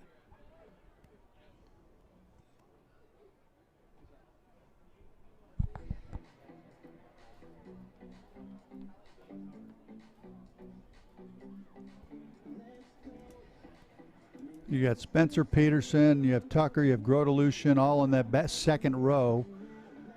And then you got all these guys up front, some of the running backs, and Anthony, Braden Anthony's up there, Fielding Davis, Ryan Schwartz. And Kerr's just going to try to pooch this one over the top, and Tucker wisely calls for a fair catch at the 37.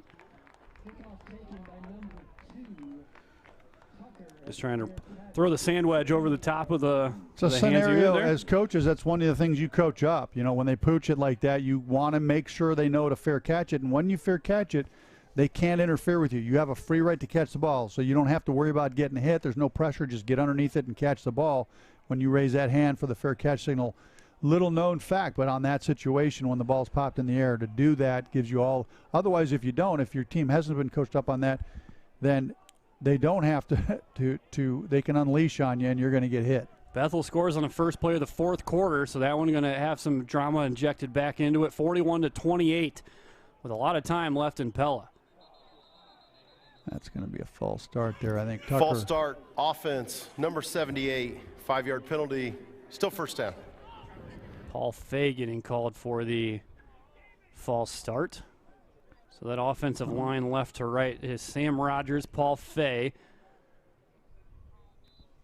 Nicholas Beard, the safety, or excuse me, the center, Keon Walton, the right guard, and Elijah Nitz, the right tackle. Got McNeil Stout inside of Daniel Ledbetter to the left side. Tucker in the backfield with Singleton. Pressure off the edge. Tucker keeps, and well, that is well read by Colin Domensky. Aurora's done a nice job bringing those secondary blitzes kind of late from the all day they've had it. That's, yeah, Domensky's actually a linebacker, but those kind of delayed at the snap blitzes, the Thunder have not seen those well. That's something they're going to need to get cleaned up, because no doubt that's going to get seen by their opponent next week, and that's going to be something they see again in these playoffs. Central counter punching right away as they return the ensuing kickoff across midfield. So a short field for the Dutch, leading by 13 early on in the fourth quarter. Singleton on the carry. Singleton with through, ball's out, and Aurora's going to pick this one up at the 41-yard line. Ramirez forced the fumble, and Aurora jumps on it at the Wheaton 41-yard line. Just helmet to ball.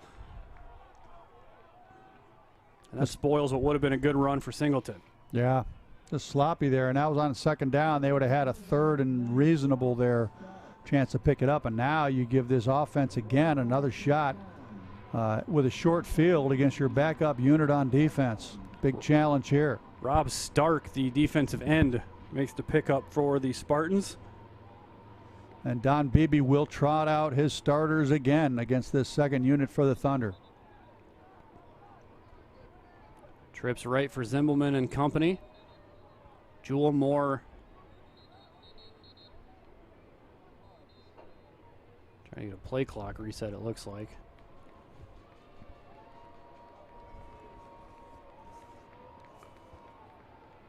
Zimbelman looking down the sideline to the left, and almost an impressive interception, but nonetheless broken up by Stephen Watson.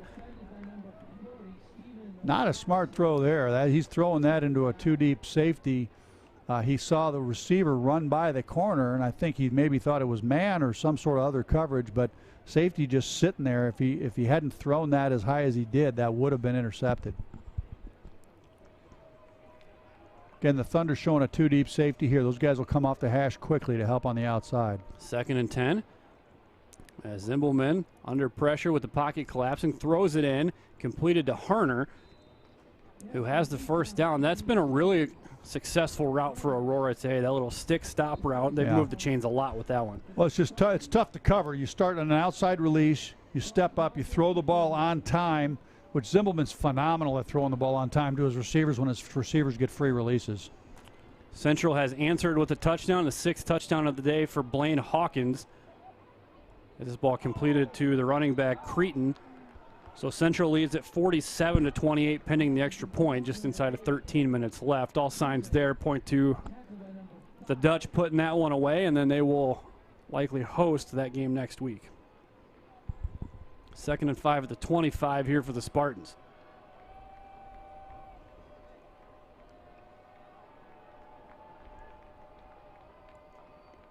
Empty backfield looking to his right. They're going to throw that one to Madsen. It's complete, and Madsen. That was a tremendous throw by Zimbelman there. Yes, it was. I mean, Madsen was surprised by the ball. If you just watch as the ball arrives, he's just turning his head around. That ball was thrown in the perfect place, right on time. No way to defend a throw like that. They're going to run probably that same play that they ran for a touchdown to Cam Moore, just run it the other way up top, just flood that left flood side. It out and send Cam just kind of down and out. 1st and goal from the 6 as Madsen goes in motion, looking to the left on a slant, and it is complete. That's Harner and a touchdown. So Aurora at least going to take some good mojo here at the end of the game.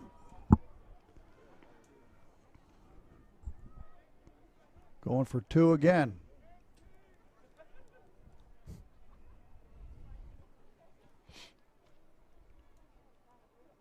Twins both ways as Aurora chooses the left hash for the for the 2-point conversion. Looking left on a cross and incomplete. Just a slant arrow combo out there. Wheaton actually handed the routes off very well. Nowhere to go to the left side. Well, you ran a play there. You're looking for some sort of like pick or advantage. You think you're expecting man-to-man, and you got zone. So it's just a matter of calling something that's really a man route, and it's not as good against a zone because the zone, they're all reading the quarterback and they're passing receivers off as they pass through the zone. In man, they're running with each other, and you can get a chance to get a rub or a little pick to spring somebody into the flat. That's what they were looking for.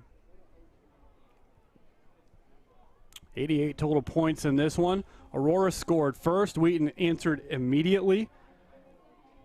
Pushed this one up to 14-6 after a fumble.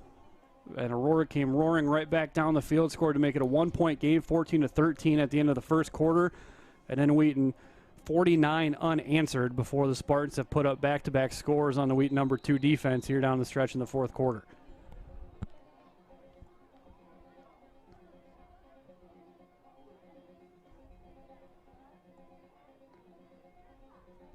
Wheaton continues to put his hands team out there. As they should. This is the normal onside kick, and it's going to be taken by great hands by Braden Anthony. Yeah. Swallowed that one up. He caught that on a short hop, kind of spinning away from him. Just reeled that in and laid down. Going to have great field position for the Thunder again. Now the emphasis here, keep the clock running. Get 2 tight ends in the game and run the ball. Yeah, it's a great opportunity because Wheaton has not seen much in the way of onside kick attempts this year. Have not had a game that really dictates it.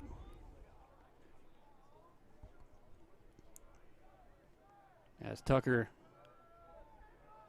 out of the gun with Singleton, will give it away on first down. Singleton with a lot of room to run off the right side, and he's going to have close to a first down, and I think he's going to have it. Aurora sticking mostly with its ones out there on defense. Wheaton with its twos on offense, as they have been throughout the fourth quarter here. Now you want to be in slow mode. You just want to hold this play call until, you want them breaking the huddle when there's about 14 seconds left on the clock. That gives them enough time to just come up and run what they're going to run. They're getting the play call in now. You got about 18 seconds. Perfect. Now everybody sees the play. Come up to the line as you get under 14. Read the defense and go. 1st and 10 at the 36. This will be Singleton again. Breaks through the middle. Singleton to the 20. Still on his feet. Still going and swung down at the 18. Pisecki makes the tackle for the Spartans.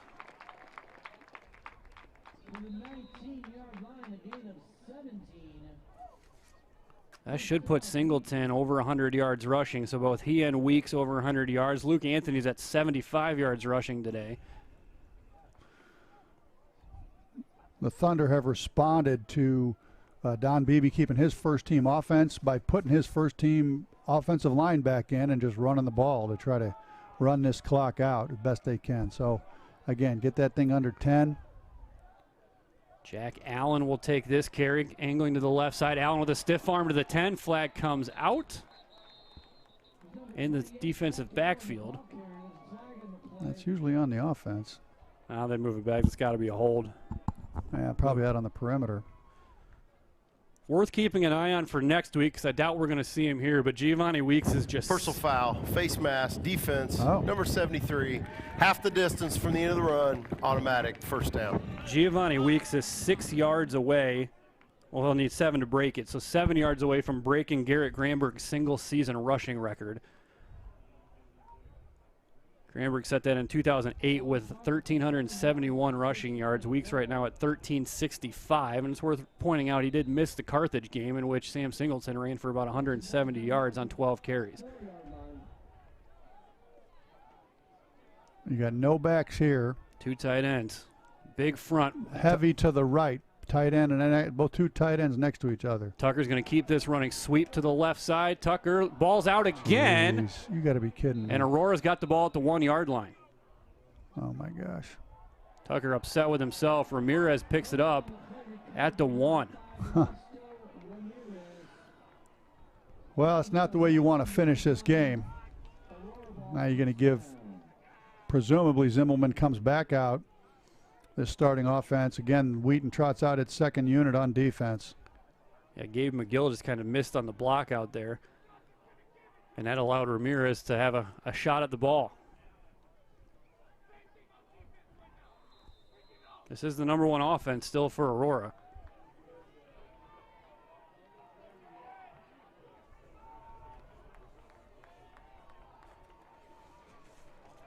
As Zimmelman will wait in the end zone for the snap. Madsen in motion right to left. 3-man rush, throwing left, and that is drilled in. Oh, hook and ladder. Jewel to Trey Madsen. I think Trey Madsen's going to take this one to the house. One-on-one with Steven Watson, and he's going to be brought down at the 10. Jewel with the deflection tip to Madsen on what looked to be a designed play. As Aurora dives into its bag of tricks here for a big one. Seems like a play would have been a little more effective in the first quarter when it was still a game. So Madsen's over 100 yards. As that play cover is 95 yards. The rare 90-plus yards non-scoring play as Bailey takes the carry into the line. Nowhere to go. Hard to remember the last time they just turned and handed the ball off in this one. Well, that's one of Aurora's issues in this game. They come into the game for the season running at 55% and throwing at 45%, and it's been more like 90-10 in this game. Zimmelman looking left one-on-one with Jewell, and Jewell just threw the defensive back away and makes the catch. Worth noting on that play, Zimmelman does go over 3,000 yards passing for the season.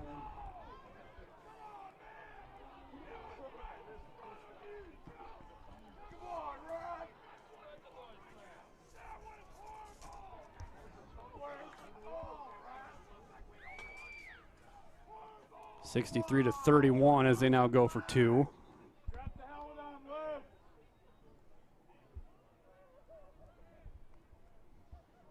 I guess after you see the hook and ladder, they might try the annexation of Puerto Rico here on this one. Trips to the right side, as they've done in each of these trip set or these 2-point opportunities. Got Madsen left. It's now Bailey on the left hip of Zimmelman, looking to the left side against Levanchi, and Madsen incomplete. Levanchi knocked it out of his hands before he could go to the ground. He doesn't finish the catch, and it's incomplete.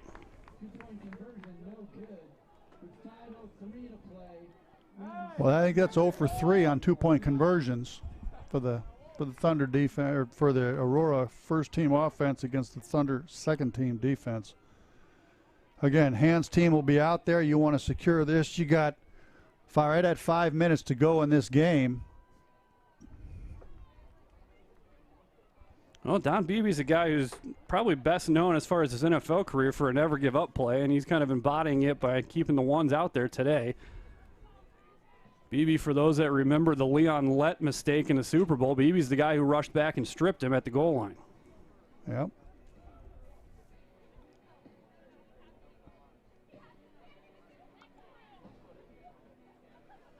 That was in a blowout win by the Dallas Cowboys. Beebe making that play. Jason Lett down from about 40 yards out, knocking the ball out before he could score to keep the game from being even more out of hand. But it's one of those iconic moments you see on all the, absolutely, especially in an anniversary year. That one always seems to come out. So Kerr will pop this one up. Magnuson will call for the fair catch, drifting back to his own 21.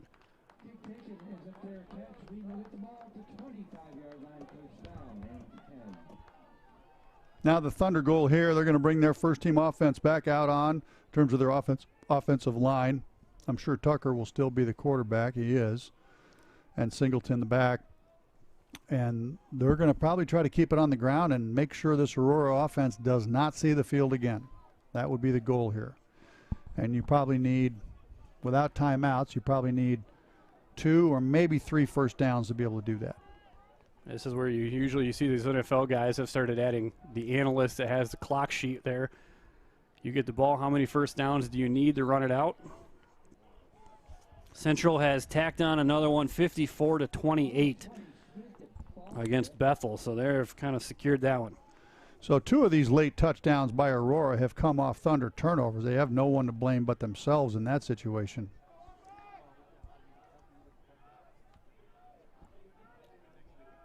Second and 8 from the 27. Mary Hardin Baylor does hold off Trinity 13-3.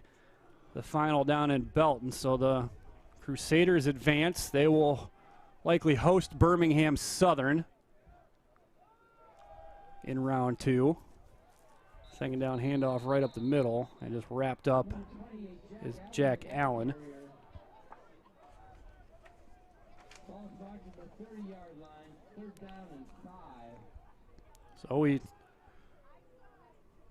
So about 7.5 minutes left. Central probably putting what would be the final nail in the coffin of the Royals there, 54-28.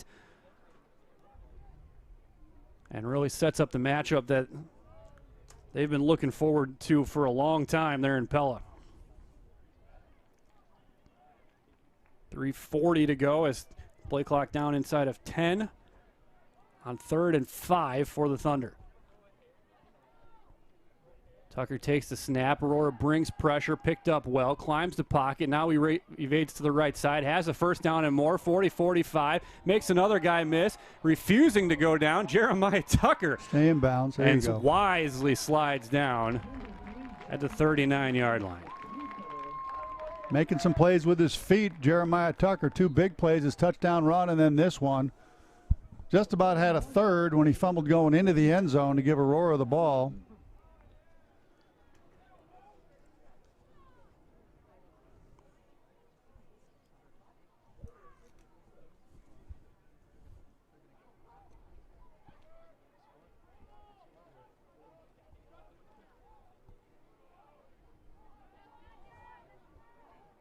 And that will most importantly keep the clock running here inside of 3 minutes. Snap back on 2. Tucker will give this one away to Singleton. Singleton looking for some room off the left side. Gets inside the 35 to the 34.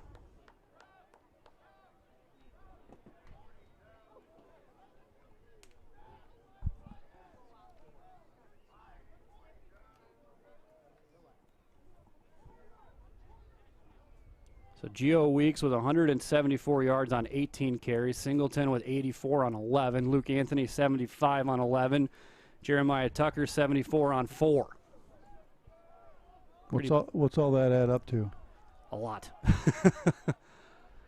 Pull up the team numbers here. As Matthew Tucker motions down to the line. Jeremiah Tucker going to dump this one into the flat to Matthew Tucker, and who's ushered out of bounds at the 30. Wheaton has run the ball 48 times for 428 yards today. That's 8.9 yards per carry. Aurora being held to 17 yards on 16 carries.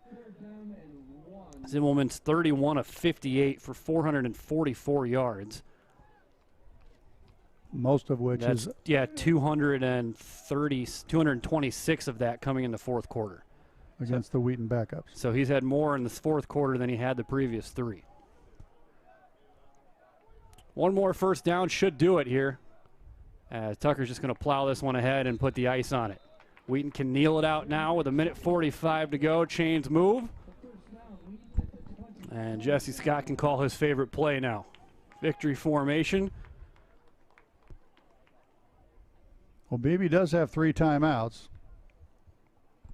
He's shown no sense that he's going to use them, but you never know. We just letting the clock roll here. Jesse's going to call a timeout, it looks like, as this one set up next to the line judge. And he will call it now with 1 on the play clock and 7 Wheaton. left on the game clock. Full timeout. So St. John's with 2 minutes left, leading Lake Forest 41-14. Whitewater finishing off Greenville 69-7. So just 2 games in action right now as Central leading Bethel 54-28. Wheaton leading in this one with 1:07 to go. And then Linfield will kick off in about 15 minutes, hosting Redlands. Also worth noting, at 3 o'clock, Wash U facing UW River Falls in the inaugural Culver's Isthmus Bowl up in Verona, Wisconsin. That'll be an annual postseason bowl game featuring the highest finishing team from the WIAC and the CCIW that does not earn an NCAA selection. So with both teams getting 2 teams into the tournament, this year it is Wash U and River Falls, each of whom finished 3rd in their respective conferences. For Aurora, a heck of a year. Will finish not far from home. This is a team that last year in the first round took St. John's to the final play of the game. Did the same this year to open the year. Had the ball, goal to go on the last play of the game and couldn't quite punch it in. But Don Beebe has this program on a path that they're not going anywhere.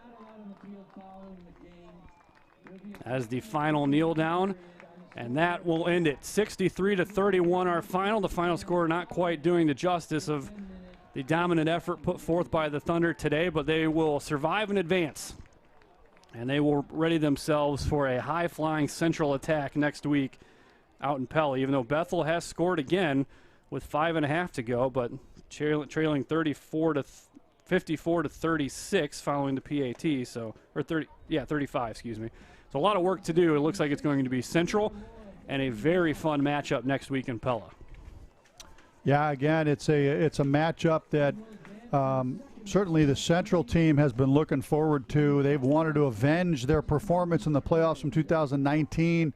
They had somewhere near 15 seniors come back, including the All-American quarterback Blaine Hawkins, who's a tremendous player. Their offense is just a record-setting offense this year.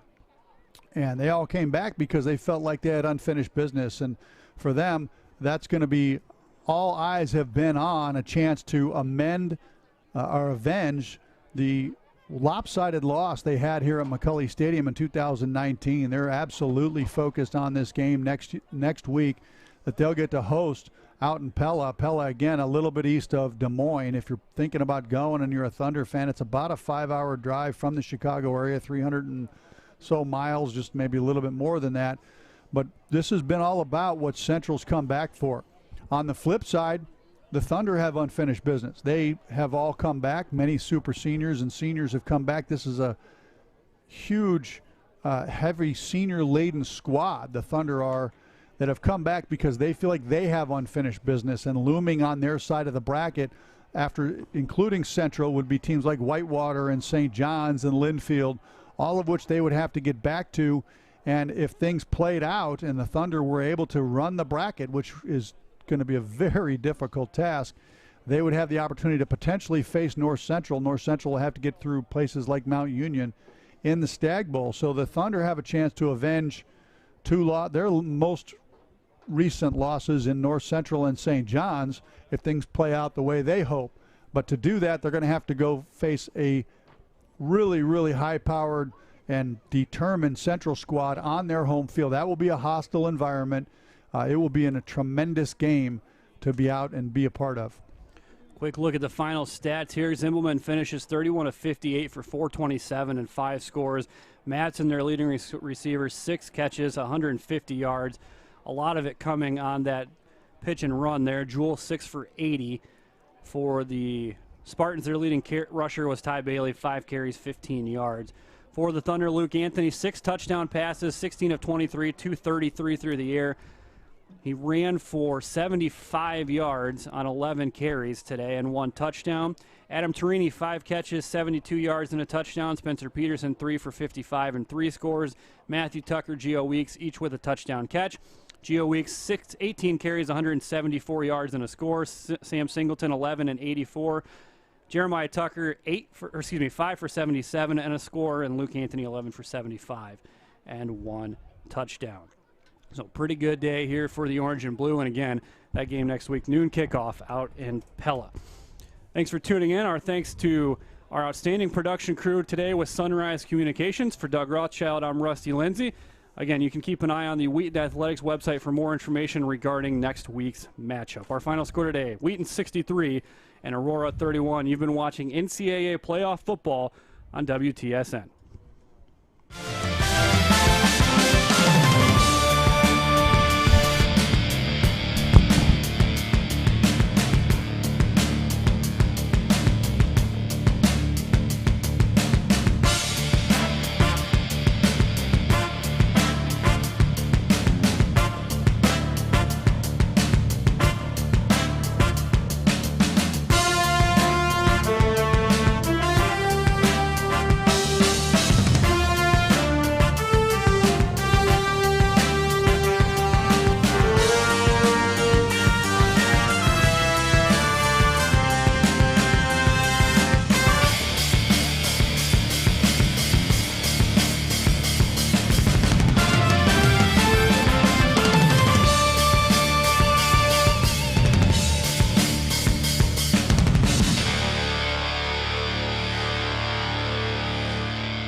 Next week's the one that worries me.